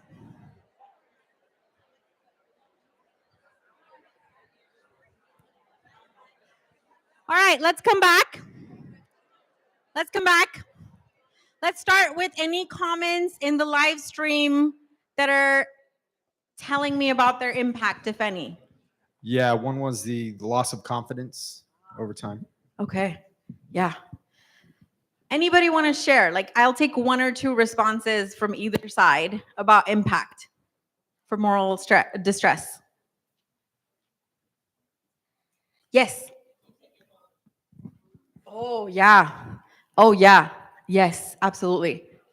Others, you take it home with you. That's what the person said. Nightmares. Yes, we're talking about secondary traumatic stress. Yes. Oh, yeah. Oh, yeah. Your body knows. Your body knows. Anyone else? Final comment. Yes. Yes. I'm in the room, but not really. I'm here, but not really. Disassociation. Absolutely. Absolutely. Okay. So knowing that, let's talk about this notion culturally of progress is bigger and more. We live in the United States and we center on progress. Progress is bigger, better, scalability. We're doing that every time. When we meet our friends and our family, we're talking about how busy our schedules are, right? We're doing that often. I'm going to talk about it in productivity as well. But if you are thinking about progress is bigger or more, that really means that the belief that we're centering on, and I'm not saying we agree with this, I'm talking about the cultural implications that might be seeped in for us. So I'm not saying anybody's like, yes, I check, agree. But these are things that we've been kind of taught unconsciously, right? In this society that we're living, where we may get 2 weeks of vacation, possibly, maybe. So belief that success and progress is akin to bigger or more, right? So if we center and think about that ideology, it is rooted in capitalism. And capitalism, at the center of it, is most amount of profits with least amount of labor. Guess what that does? When we center on progress, it gives little consideration for the cost associated to that progress and growth and expansion. When we center on productivity at all times, it causes burnout and it also causes loss of staff. I want to also center on this particular quote from Vandana Shiva. She's an Indian scholar and activist who writes, "An obsession with growth has eclipsed our concern for sustainability, justice, and human dignity. But people are not disposable. The value of life lies outside of economic development." So the reason I want to start with this, because I could tell you, like, take rest, drink water, do mindfulness, but it is a systems thing. And I do want to center ourselves first. Before I tell you the individual strategies that might be friendly reminders, we do need to center on why burnout happens. And for my students, they know this in training. If you've ever taken training with me, you know this. I don't talk about burnout if burnout happens. It's when burnout is coming. Because it's not a matter of if, it's a matter of when. It's happening. It's going to happen.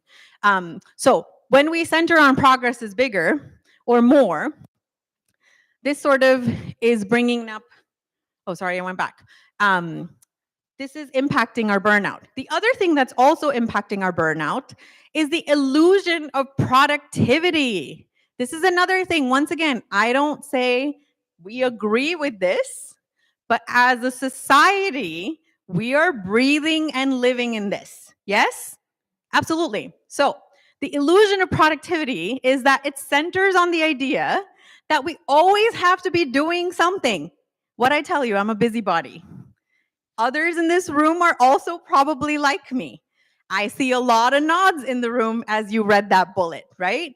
Because we have this notion that we need to center on always doing something. And the culture rewards us for us being busy and working at all times. That's why I said when we meet our friends, we're all talking about, oh my God, my calendar is so incredibly busy, as if it's a reward, right?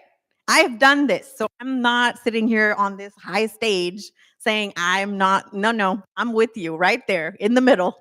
And so what it also does, think about what it does to our brains if that's the story. It's going to make us feel bad. And I put bad in quotations because it's the thing we need to unlearn. It's going to make us feel critical of ourselves if we do rest. And so what ends up happening is I got to justify why I'm resting. I got to justify why I'm taking vacation. So during the pandemic, one of the reasons why burnout and stress increased like madness is because everybody was home and nobody was going anywhere. So we didn't feel like we had something to do. So we were working past our 5, 6 p.m. time because we didn't feel like we could justify that my time is my time. How many of us feel that? Yes, absolutely. So it also makes us worry that we will fail if we don't keep pushing and working harder. And our agencies in child welfare do a wonderful job of telling us you have to keep working. There will always be work, y'all. There will always be work. But it'll kind of keep reminding the cases, the court report, all this stuff, you got to move forward. The other thing I want to also center as a therapist now, which that was a whole journey, one of the inner critics, I do another training on taming your inner critic. So there's 7 different types. One of the inner critic is the taskmaster. Now the taskmaster's whole job is to make you keep working. Because internally, it's thinking if you don't work, you're not going to be productive. You're not going to be accepted with your friends and society. So I got to make sure you keep working. So when you do try to rest, your inner critic, and by the way, we all have an inner critic. That means it's the judgmental, negative voice in our head. We'll say something like this when you're trying to rest. You're so lazy. You should be doing so much more. You shouldn't take rest or time off. You should be working harder. Anyone's voice say that? All the time. Who said all the time? Exactly, all the time. Anything resonating in the live stream, just want to make sure that I got y'all too. It's an illusion. And here's why it's an illusion. It's an illusion because the productivity just says more, more, more. But we're never actually, in this narrative, set up to feel enough. So we'll never feel enough. It's a never-ending cycle that we will never get out of. So it won't make us feel fulfilled. And it'll create this unending cycle of burnout. So the thing that it thinks it's trying to avoid of like you won't burn out if you just keep working and you meet all your tasks, it's going to get you exactly there. That's why it's an illusion. Resonating? Okay, so all of this leads to, and this is not a surprise, but by the way, before I go back to all of this leads to, how many of you resonated with the progress and productivity piece? Yeah. How many of you do that right now? When you feel some kind of way, when you're trying to rest. Okay. My folks in live stream, anything resonating? Yeah. You're like, I got you. Okay. And this all leads us to, and this is no surprise, right? All of this leads us to secondary traumatic stress. We talked about that at the beginning with the learning objectives. So just want to center us on a couple definitions. If you went to the trauma-informed supervision, I was there in the morning, they talked about it as well. But essentially, secondary trauma is the emotional distress we're going to feel when we hear firsthand trauma experiences of someone else. Every single one of you, if you're in social work, you are steeped in secondary trauma. Because guess what you're listening to? First-hand experiences of trauma. These are, someone brought up nightmares earlier. You can have work-related nightmares. You could have difficulty making decisions. And then vicarious trauma, just centering on the definition, is a shift in someone's worldview that occurs when one works with individuals who have experienced trauma. You could have guilt or hypovigilance. How many of you, and I have had this experience where I am with my non-child welfare worker friends and I will see a grandparent and a grandchild, what looks like a grandchild. My head didn't go there. My head didn't go to, oh, grandparent and grandchild, so cute. My head went to, are they being groomed? How many of you have experienced that? Yes. I also have my best friend's daughter, her niece, she was born normal, 9 pounds. I was in adoptions. I was used to babies being born 5 pounds and under. When I held my niece, I thought she was a 3-month-old baby. Because in my head, that's what a 3-month-old looks like in my work. That's vicarious trauma. It shifts your worldview. Experience that. Absolutely, right? And then the other things I want to center on as well in the secondary traumatic stress category is compassion fatigue.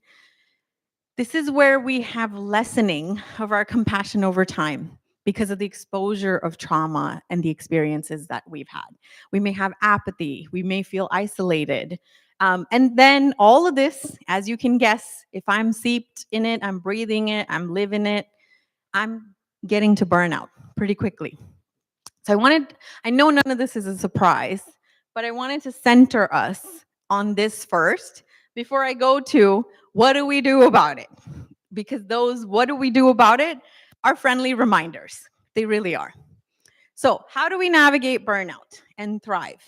Now, when I was burnt out, I know if I went to a conference and someone was up on the podium saying, you can navigate burnout and thrive, I would have probably slapped them. Because I was burnt to a crisp and I'm like, who the hell are you to tell me what I can and manage my time? What do you mean manage my time? I have no staff to manage my time. I have 44 cases. What manage time, right? So I put this slide for me when I was burnt out to a crisp at 10, knowing that before I provide mindfulness and self-care strategies, that I don't slap my own self today. So a few things to consider is I do want to recognize that burnout happens because it's systemic.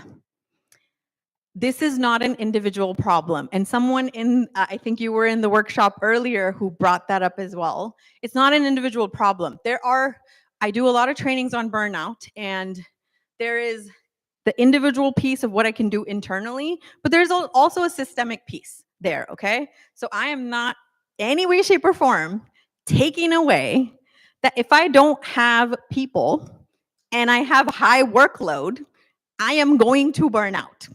I'm not negating that. I'm also not negating that your supervisors and management support make or break your job. I don't care how passionate you are about this field. Your supervisor and your leadership and your management make or break your job. I have been very fortunate to have wonderful supervisors. It's probably one of the reasons I stayed for a decade in child welfare, because I had wonderful supervisors. But I also want to center us on the fact that supervisors make or break our job. Systemic change is needed at every single level, so I'm not taking that away. And until the system catches up, we have to start taking care of ourselves, because the system is not coming to save you. I am so sorry. The system didn't come to save me. It's not going to come to save you. And if you want to do this work, which I absolutely very much want to continue to do, I have to center me first. And as a person of color, that was the most hardest thing to center on. And especially as someone who's like a second mom to my siblings, I don't center me. And my partner and I have had this conversation where I'm like, I think of answering a question when you ask me, where do you want to go to eat? I answer it from whether I burden or benefit you. I always do that. I do that unconsciously. And he's over there thinking like, where do you want to go? Like, where do you want to eat? This way or this way? And if I say something, it's like, yeah, that's what she said. So I know I'm not the only one that does that. Okay? So until then, I want us to figure out what's our locus of control and what are some things we could do. And like I said, these are going to be friendly reminders. None of this is going to be like grand science that you're going to see on my slides, but it's just friendly reminders for us to pick up on. All right? Anything from our live stream before I move forward? Okay. No? We're good. Yeah, actually, Okay. we had a lot of people talking about compassion fatigue, that they were struggling with it. Okay. And they're resonating with that? Okay. Yes. Sounds good. All right. I want to talk about this idea of micro moments of self-care. I could not have told you this 8 years ago when I was working 60+ hour job of what I was doing. But today me can look back and realize I was doing this. I was doing this every day. I just didn't know I was doing this every day. So self-care, when I first learned it, I thought it's like, go get a massage, get nails done, go take care of yourself, take a day off. That's what I thought self-care was. And I'm like, okay, well, those don't happen all the time because that's expensive. Like I can't go every week to get a massage. So in my mind, self-care can be like micro moments, because those big self-care, and absolutely, please go get a massage if you want to, go get your nails done if you want to, go do what you need to do, but those don't come as often. They don't come daily, and we need something daily. We need those micro moments of self-care that we really center on. And you might all be doing this, you just didn't know you were doing this. And so I really want you to build in my students who are graduating, you about to have senioritis and you're going to start your county jobs. You need to have, and everybody says you need to have a self-care routine. I'm here to tell you, you need to have micro moments. That's what I really want you to center on. So self-care, if you didn't know the definition, like I didn't, and in grad school, is a process where we're establishing behaviors for our well-being. That's kind of the basic, right? So it really involves us in taking care of ourselves. Child welfare is going to demand urgency from you. It's going to be speeding you up. If you allow it, it will take you 125 miles an hour with no brakes. It will. That's just how the system is built. And so micro moments, wherever you can find moments to pause and slow down, that will be your best effort to stay above burnout. So I've given you some examples on the right. I'm not going to read it. One thing I do want to point out is before you make any decisions, think of HALT. Are you hungry? Are you angry? Are you lonely? Are you tired? Don't make a decision if any of those are yes. But I want to know from you, what are some of your micro moments besides this list that you see? And I would love if there's any in live stream too. Yes. Oh, okay. Quick walks. I got a minute or two. I got to go back and answer emails. I see your hand and I'll come back to you. And I could do that while I'm taking a phone call that's extremely stressful. Oh, we're going to talk about boundaries. I'm going to come back to you. Okay. Making lunch. Yes. Yes. Anyone else from this group? Please do. Please do. Yes. Yes. Something. Pause and slow down. Anything that I love that you brought that up because it doesn't need to be what I wrote on this slide. Anything allows you to put some brakes. Pause and slow down. That's your micro moment. That's your micro moment. From the chat, we have stretching, stopping and breathing. Love. And taking a break on the porch, calling a safe person. Yeah, I love that. I love that. Okay, so y'all get this, okay? I like the examples that we're getting. Okay, so the other thing, because we talked about boundaries. How many of us have difficulty saying no? A lot of us, including me. I'll add myself to the mix. So here's a couple things what happens when we try to set boundaries. The first thing that happens is it makes me feel like I'm being bad. I'm being selfish. And what also happens if you're in a dynamic with someone where you've never set boundaries, those of you, if you've tried setting boundaries with your family members, I have. It took me 10 years, but it's there. We're there now. I'm so happy. What also happens is this pushback or this dial up because they didn't get the memo that you want to change the situation. So they're like, what do you mean you want to leave at 6? You've been staying till 8 p.m. You're going to get a pushback. You're going to get a dial up. And what that makes us instantly feel like, oh crap, I maybe can't put this boundary because maybe I shouldn't have. It's making us feel bad. It's making us feel like we're being selfish. So as helping professions, we think because I'm in the helping profession that I have to be making sure that I'm supporting my people and not saying no. But guess what that's doing? It's only enabling our families. So I'm not saying that means you stop doing work. That's not what I'm saying. But we do want to be modeling healthy boundaries. That means we have to get vulnerable and say no. We cannot expect our families to be vulnerable and we not do that. So having boundaries doesn't mean that we're not fulfilling our work. It means we're centering ourselves and we're allowing ourselves to show up better. So I really want to stress one thing, and I talk about boundaries as well. Boundaries give us short-term discomfort, and I want you to pause and think about the long-term benefit you're going to receive. Because in the short-term discomfort, you're going to get stuck and you're going, never mind, I won't say no. Think about the long-term benefit. So I knew very early on that I love child welfare. I want to still stay connected to child welfare.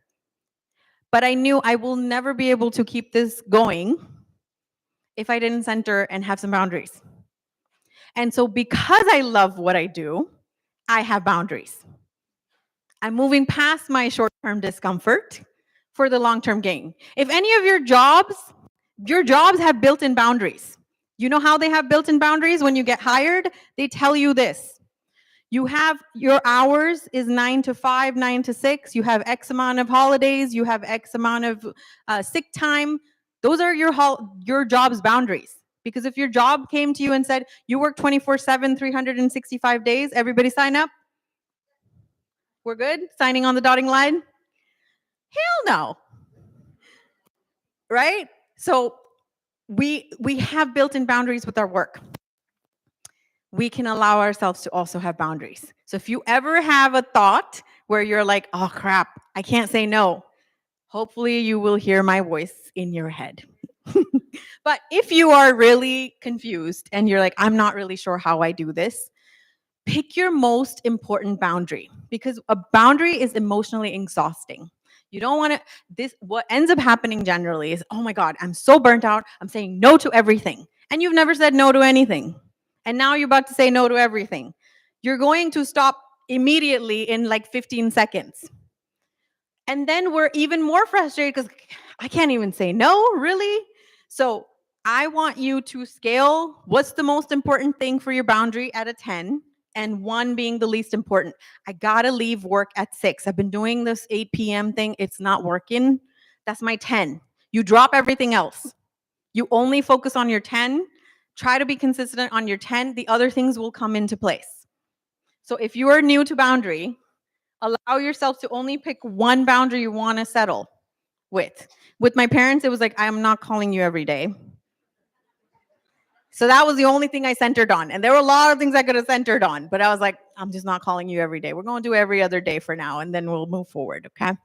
So, okay, these next 2 slides, don't look at me sideways, because I know if you're burnt out to a crisp, you're like, you want to tell me about managing time?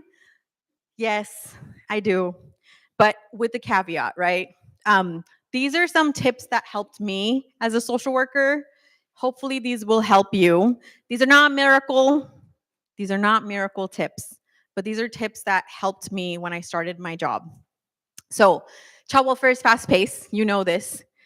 You all are going to use Outlook calendars. Your colleges probably use Outlook calendars. Start having to-do lists if you don't already. Color code your calendar, please, if you don't already.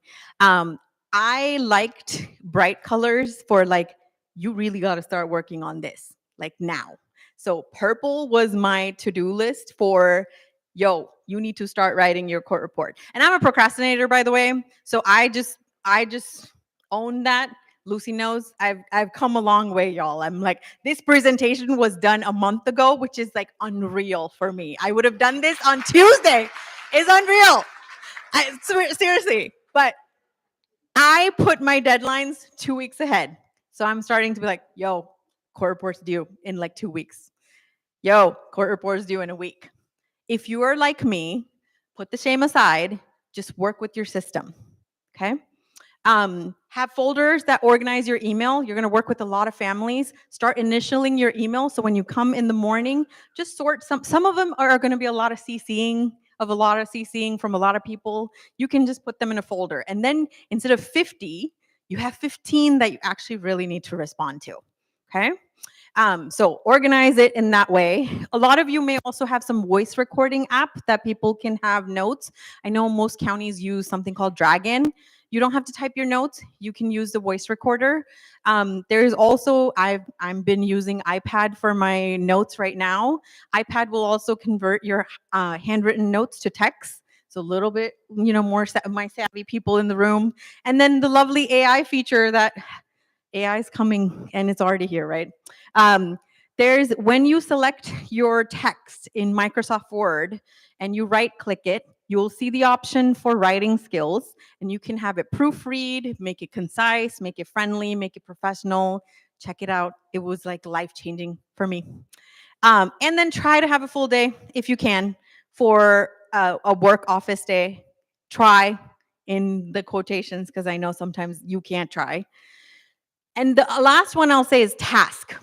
We in our mind think we're super social workers and we're like, I'm going to finish this whole court report today. That's 5 steps. You know why that's 5 steps? Because I got to call the service provider and then I got to figure out if my parent, if I've seen the kid and I've entered the contact note or not. So I have put 5 tasks as a 1 task. And by the end of that day, I'm looking at that task being like, damn, I didn't do anything. And so when I say task, I really mean I need to email this person task. I need to return these phone call task. Like I really genuinely mean task. Don't be sitting there and being like, I'm going to clean my whole office today, like me. It doesn't work. And then finally, just a couple more things. If you are not, how many of you have heard of the Pomodoro method? Probably some of you have had. My goal, it doesn't have to be 25 minutes. It could be 40 if you're really in a flow. But the hope is that it's focused. That's what I really want to say. So I literally used to put a Post-it on my phone so that I couldn't see my messages because I needed to be focused. Or on my cubicle, I had a sign that said, do not disturb, please, because my lovely peers will come want to talk to me. It's like, no, I really need to do some work right now. So put a little do not disturb outside. But allow it to be focus time and you're cutting out distractions. And then the other thing I want to say about managing time is my lovely college students in the room. You have had to be organized already. Yes, right? You have school, you have internship, you are about to get a job. You are already organized. Otherwise, you wouldn't be in grad school. You already have a system that you already have for organization. Do not go into child welfare thinking, you know what? I am no longer going to be a procrastinator today. I'm going to start a whole new system and I'm going to start child welfare. No, don't do it. Because what's going to happen is you're going to start child welfare with own culture, own language, acronym, alphabet soup galore. And here I am trying to start a new organization system. Don't work. So if you're using Google, just modify it to Outlook. If you already have a planner that you write into things, that's what you get to modify. Do not come into child welfare, and I say this with a lot of love, I really do. Do not come into child welfare and start a whole new system because you're going to burn out just because that system is not something you've practiced. Questions or comments so far? How are we doing in the live stream? And I almost lost my clicker. Okay. All right. Couple more. And these are the self-care strategies. Positive affirmations. How many of us know about affirmations? Remember, I told y'all, none of this is miracle. This is just friendly reminders. Y'all know this, right? When we are new, and just to center us on the definition of positive affirmation, it's self-affirmations that are supporting our positive self-talk, so moving away from that inner talk and hoping for creating positive change. So it's helping our brain train in ways to be more resilient, more confident, and with practice, they can really support us in our sense of self. So when we're new, one of the first things you're gonna have is imposter syndrome. How many of you already struggle with that? I do. I'm sweating bullets right now. I really am. You can't tell, but internally I'm sweating bullets. Imposter is real. When you're new, it's like done a camping site, brought its whole gear, and it's like ready to be like, I'm here, sitting here for 6 months with you, because it's on one. Our self-doubt is really high when we're in a new position. If you switch programs, your self-doubt also goes up. And so what also happens is we start internalizing all of that.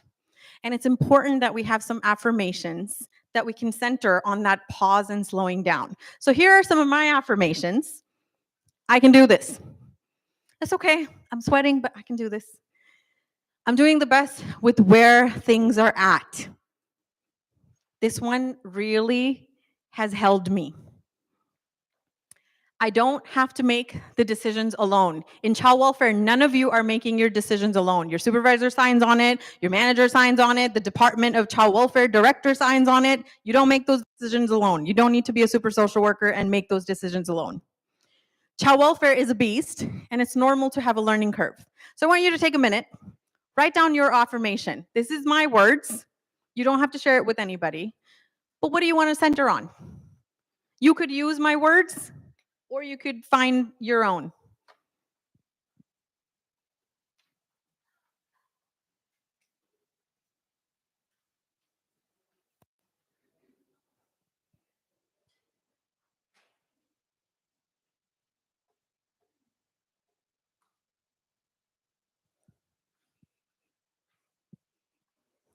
All right, and just two more. I want to center on self-compassion and mindfulness. I truly believe, and you are going to see a slide, self-care and self-compassion is a marriage to me. They don't happen individually. So when you think of self-compassion, there are three elements. Dr. Kristen Neff has done a lot of work on self-compassion. Check her out, NEFF. The ability to be supportive of ourselves. And so they have three elements. One is practicing kindness towards ourselves. How do we speak to ourselves in a kind manner? And then leaning into common humanity. This is why when you talk to someone of your peer, when something's going on, it actually allows you to see, oh, I'm not alone. There's something else also, other people are also going through this. And then we'll talk about mindfulness in just a second. So if you're new to self-compassion and you've never done it, when you start noticing that you are being negative to yourself, think about how you talk to your friend in that situation. Because most of us, I'm pretty sure, would be a lot kinder to our lovely friends than to ourselves. And so then say that back to you if self-compassion is new to you. And like I said, self-compassion and self-care really go together. I can't go on a walk and the entire walk tell myself I'm doing everything wrong. That doesn't work. We're still going to burn out. So finally, mindfulness practice. This is where we're acting on the practice of here and now and without judgment. So if you're new to mindfulness, try a guided meditation, like a body scan, because that can be really helpful.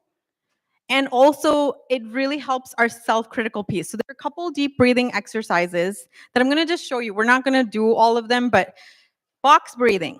So let's try this. 4 breaths inhale.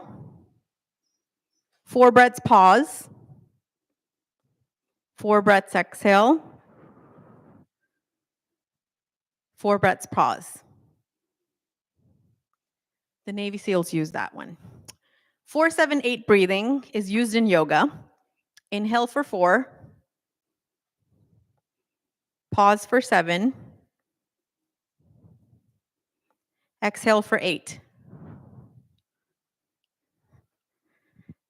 This one, diaphragmatic breathing, has saved me. Like, I legit am alive because of this. I'm not even kidding. It has saved me in so many occasions where I'm like, I'm about to do something, I'm about to tell you something. Okay, let me breathe. So belly breathing, diaphragmatic breathing, as we know, hand on the way I do it, and if you're new to it, like sleep on a bed or something so you can really see it, but hand on your belly, hand on your heart, and you're trying to breathe from your diaphragm. Guess what? If you take a virtual training, my live virtual crew, none of y'all can be seen above your head. Put your hand on your belly and breathe. No one knows in that supervisory meeting where you want to say something sideways that you're belly breathing so that you don't say something sideways. And then finally, if you really want something structured on mindfulness practice, you want to make sure you take the mindfulness-based stress reduction course. A lot of us with our health insurance, whether it's Kaiser, Sutter, Altabates, you can go through the 8-week program. It's evidence-based for sure. I want to center on gratitude practice. So when we burn out, one of the first things also falls off is I'm more focused on everything that's not working well. So gratitude practice, as you know, we want to reflect on our wins. And we want to think of all the positive ways and share our appreciation. So mindfulness practice and gratitude practice, I started in 2017 when I was going through something really challenging personally. And the mental health professional in me is like, I know the research and the evidence for gratitude and mindfulness. The human in me was like, screw the whole world. I don't want any of this. I don't believe any of this. So I actually didn't connect to the word gratitude. So I centered on, I'm going to write down 3 things that made me smile the day before. That's what I centered on. Because I didn't connect to the word gratitude. What do you mean grateful? There's nothing to be grateful. And so I would write, found a parking spot in downtown Oakland, which before the pandemic, listen, I can smile about that. So find something that you do. So you've heard a lot of things. And so in closing, you've heard a lot of things. I want you to take a moment, and I would love if you want to share back. What's your one action item that you're going to do today? You could pick gratitude, mindfulness, affirmation, anything you heard. What's your one action item? And you don't need to pick 5. 1 will get you the domino effect you need. So take a moment. And if anybody in chat wants to share, that'd be lovely too. So I'm going to give you a minute.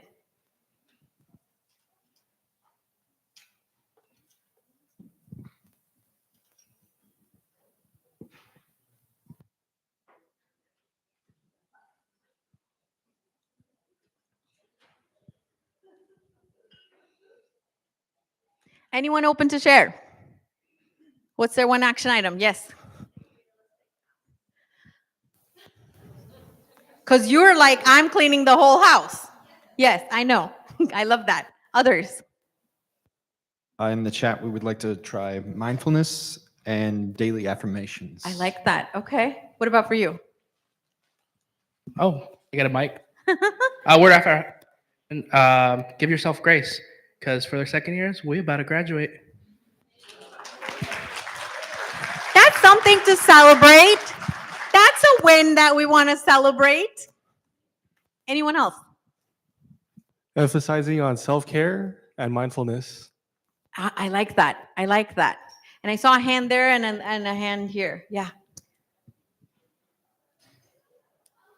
I was gonna say I really liked, setting that one hard boundary. So I'm gonna. Don't pick 5. It'll burn you out. Any other ones? Final one. Yes. Oh, you want a whole training for that. Yes, absolutely. Okay, I like that.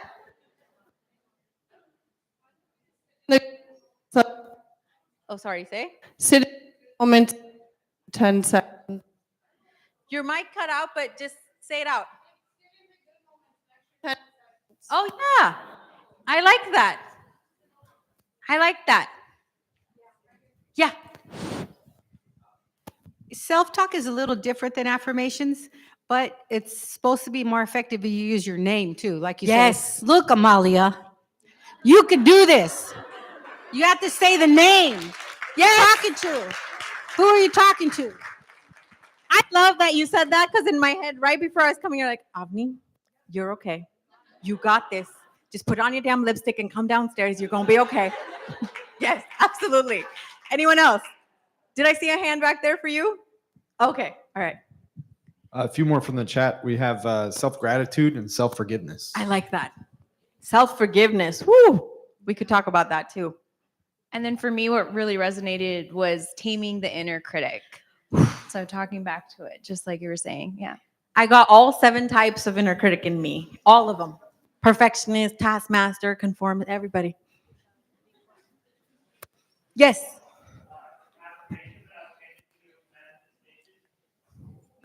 Oh, I like that.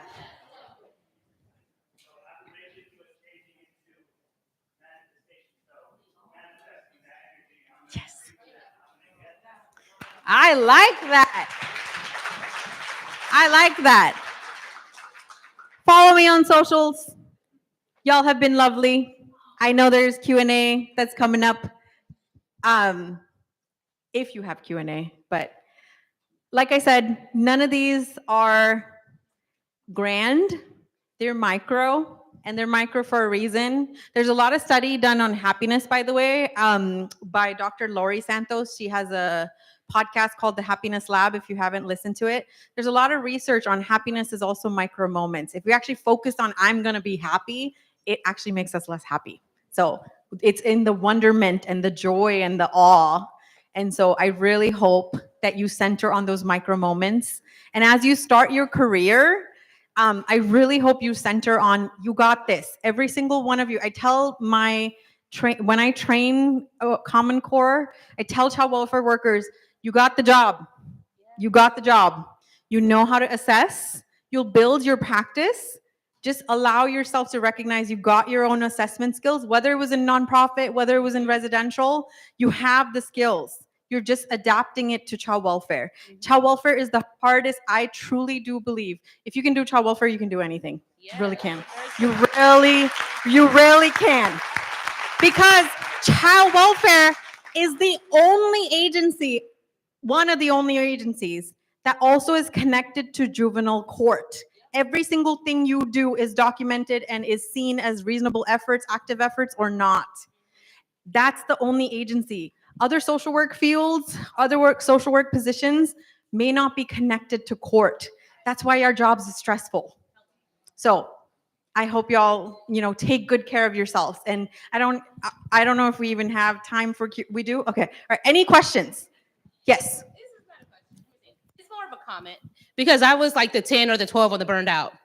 Okay, so speaking from experience, I've lived experience with burnout. The peak of my burnout happened in 2020, but it was because I was forced to violate my self-care practice.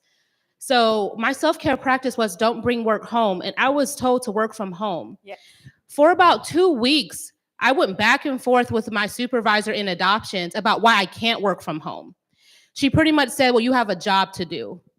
When I tell you, I almost quit on the spot and said some words I won't repeat on the microphone because I said, absolutely not. That's the only way I was able to stay in child welfare is because I never brought work home.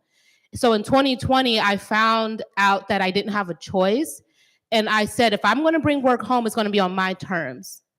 And so I created boundaries for my house. My work phone stayed in my office. Yes. My case files never came home, but my court reports did. But it stayed in a certain area of my house. And I never worked from my bedroom. I never worked from my kitchen or a common place. It stayed in a portion of my house. And to this very day, I haven't violated that practice. And I'm going to let y'all know, because it's post 2020, but working from home is here to stay. Create boundaries. Work doesn't have to live in your home while it's in your home. And if you don't have the luxury because of space and proximity and things like that, really take some time after you leave work to walk outside and restart your day entering into your house as if you're coming home for the first time. I love that. That's my advice, because that's the only way I'm able to continue. Thank you. There's like so many gems in there, but I love that.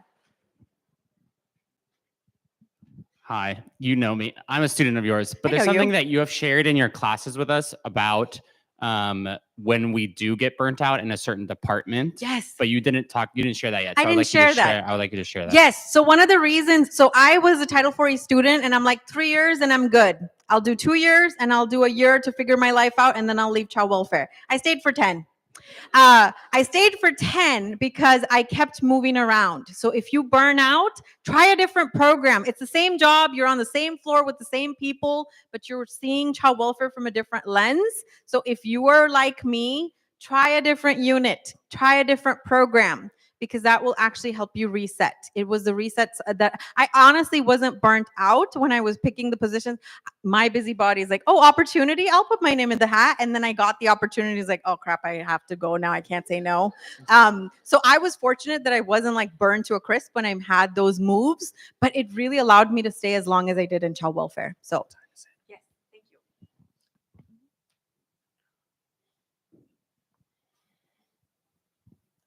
Still good for questions. We're still good for a few more questions. Any questions or comments in chat or any?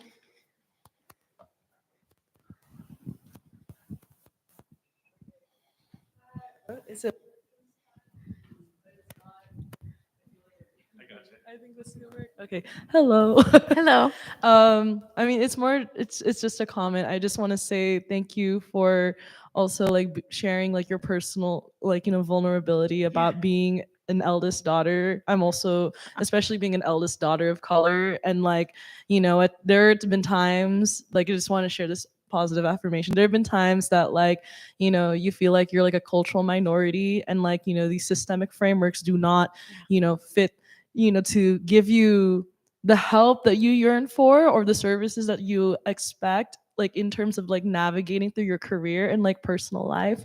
So it just makes me feel less alone as like an eldest daughter of color, that they're even though we are drawn into this field to work with people and help people, we also have that free will to be able to advocate for ourselves and our self-care. So thank you. I love that. I love that. Write that down somewhere for you on your phone. So when you do have those moments of like, oh crap, I have to say yes, you'll remind yourself about that, because you said it so beautifully. So memorialize that somewhere. Do we have any questions from the live stream at all? No? Okay. All right. Saw your hand. Okay. Thank you so much for your presentation. I was, on one of the other presenters, so it just flowed so well with what we were sharing as well. And something it made me think of, and I just wanted to share this, especially with all of this, just everyone here, is, and this is reiterating this, is that burnout is not inevitable. And I think sometimes we think, oh, social workers are always talking about how there's so much burnout in social work and everything, and there is, and that's why we talk about it, but it doesn't have to be. And just as somebody that's been in the field for over 20 years, I didn't raise my hand for burnout. I've never experienced it. And that's not to say because of I just worked for the most amazing places, which but mostly because of this. Yeah. Mostly because of everything that you're sharing, all of these things. If you are intentional about doing these things, you can actually bypass burnout. You don't have to experience it. So thank you so much for sharing that, because if we're intentional and we do this, we don't have to. Yes, I was working 60 to 80 hours and I didn't burn out. I burnt out. The burnout to crisp was because of bureaucracy. It wasn't because of this, I have 3 jobs. It was because of the moral distress. Okay. All right. Anyone else? I think we have time for just one more question before we move on. Okay, I see your hand. Yes. Hi, I was wondering if when you experienced burnout, did you feel bad about yourself, or did, like you like diminished view of yourself and your self-worth? And if you did feel that way, how did you overcome that? Like accepting I burnt out. Yes. Now how do I get over it? Yeah. So that oldest daughter thing is like, oh my God, me? Like everybody, like that's a everybody else thing, not a me thing. Like, how does it happen to me? Yes, absolutely experienced that. And one of the ways that I crawled back out of it was one, reminding myself with those affirmations and the like compassion, but also finding my people. I have really good friends and community in terms of social work peers and also outside. And they can sometimes be a reminder that you're not a failure. And so sometimes I had to find my friends to remind me that I'm okay and that I'm not a failure. Actually, we have time for another. Sorry, I just wanted to thank you because I didn't know there was a word for it. So like the same with you, it's like the bureaucracy of it. I'm not burned out because of my job. I'm not burned out because of what I'm doing. I love what I'm doing. Yeah. But the fact that my administration is a certain way, it feels like a constant struggle. And you taught me today that that is not something I made up. Like there is a word for it. It's moral distress. Yes. Yes. And check out more research on that. There's a lot more research on that. Check out more research. I want to thank you, everybody. Thank you so much. Thank you, Auntie.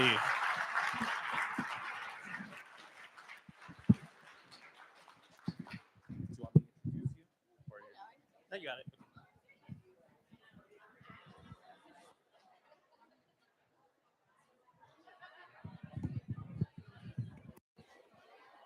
All right, we are almost there. If I could have your attention, we're almost there. All right. My name is Lucy Fuentes, and I am the Title IV-E Northern Region Site Director. Oh, y'all gonna make me blush up here. I'm gonna take a few minutes just to show our appreciation to everyone who helped out with this event, to bring it together. I'm gonna ask you not to leave early, or our live streamers not to take off early. We do have an important QR code at the end that we want to make sure that you get to. So first and foremost, a heartfelt thank you to all of our amazing presenters. Your time, your dedication, and your thoughtful preparation is really what brought this. Yes, thank you, thank you.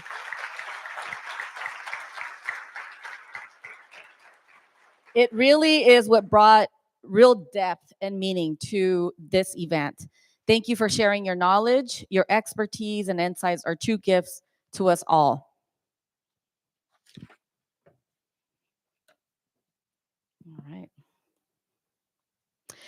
A huge thanks to our dynamic student leaders. If we can please have you stand up. If you are a student leader, please stand up.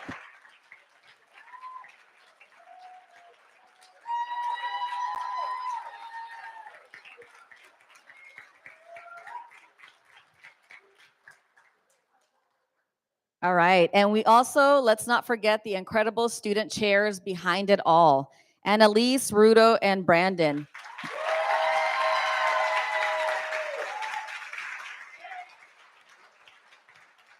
They truly did it all. Please stand, wave, give a thumbs up virtually, whatever feels right.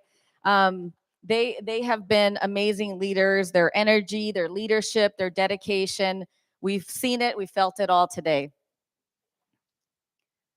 All right, and let's give a big thanks to also the Title IV Dream Team, who has led the planning of this event, and to our amazing Title IV project coordinators for all of the student coordination to get you all here today.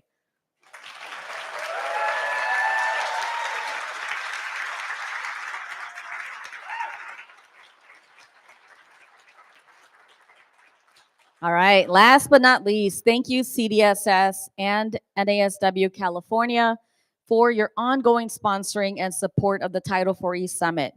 Graduating students, we encourage you all to please check out the NASW California website for membership details. Thank you to the hardworking Long Beach Marriott staff. I've told many of them, you are the best.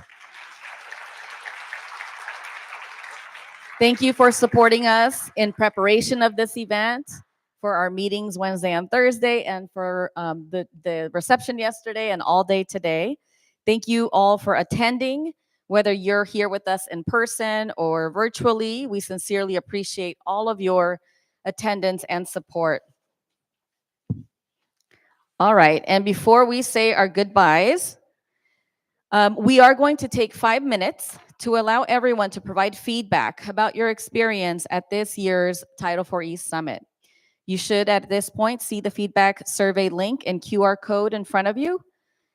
You can either use your camera phone, you could use the link.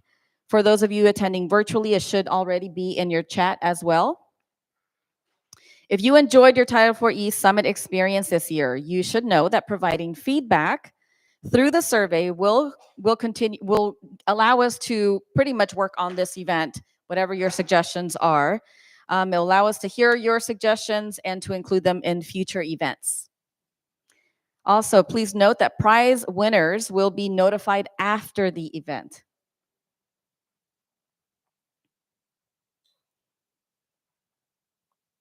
And as you work on that, with that said, thank you live stream attendees for joining and sticking with us.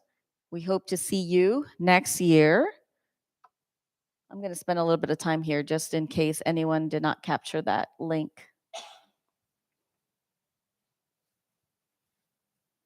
We want to make sure you all fill out this.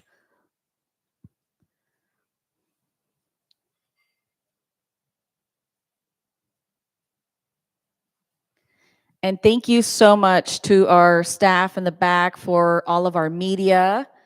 Thank you. Live streaming support back there. All the setup and everything you have been doing as well. Thank you. Okay, so thank you, live stream attendees. And for those of you in the room, please, before you take off, after you finish your survey, please leave your name tags on the table. We're going to collect and reuse those for next year. So as you're filling out your survey, you could go ahead and take your name tag off, leave it on the table so you don't forget. NASW has a bunch of extra swag bags. So if you want to grab extra bags, you could check them out at the table outside. So continue to work on your survey, please. I'm not trying to rush the survey process, but I do want to thank you all and safe travels.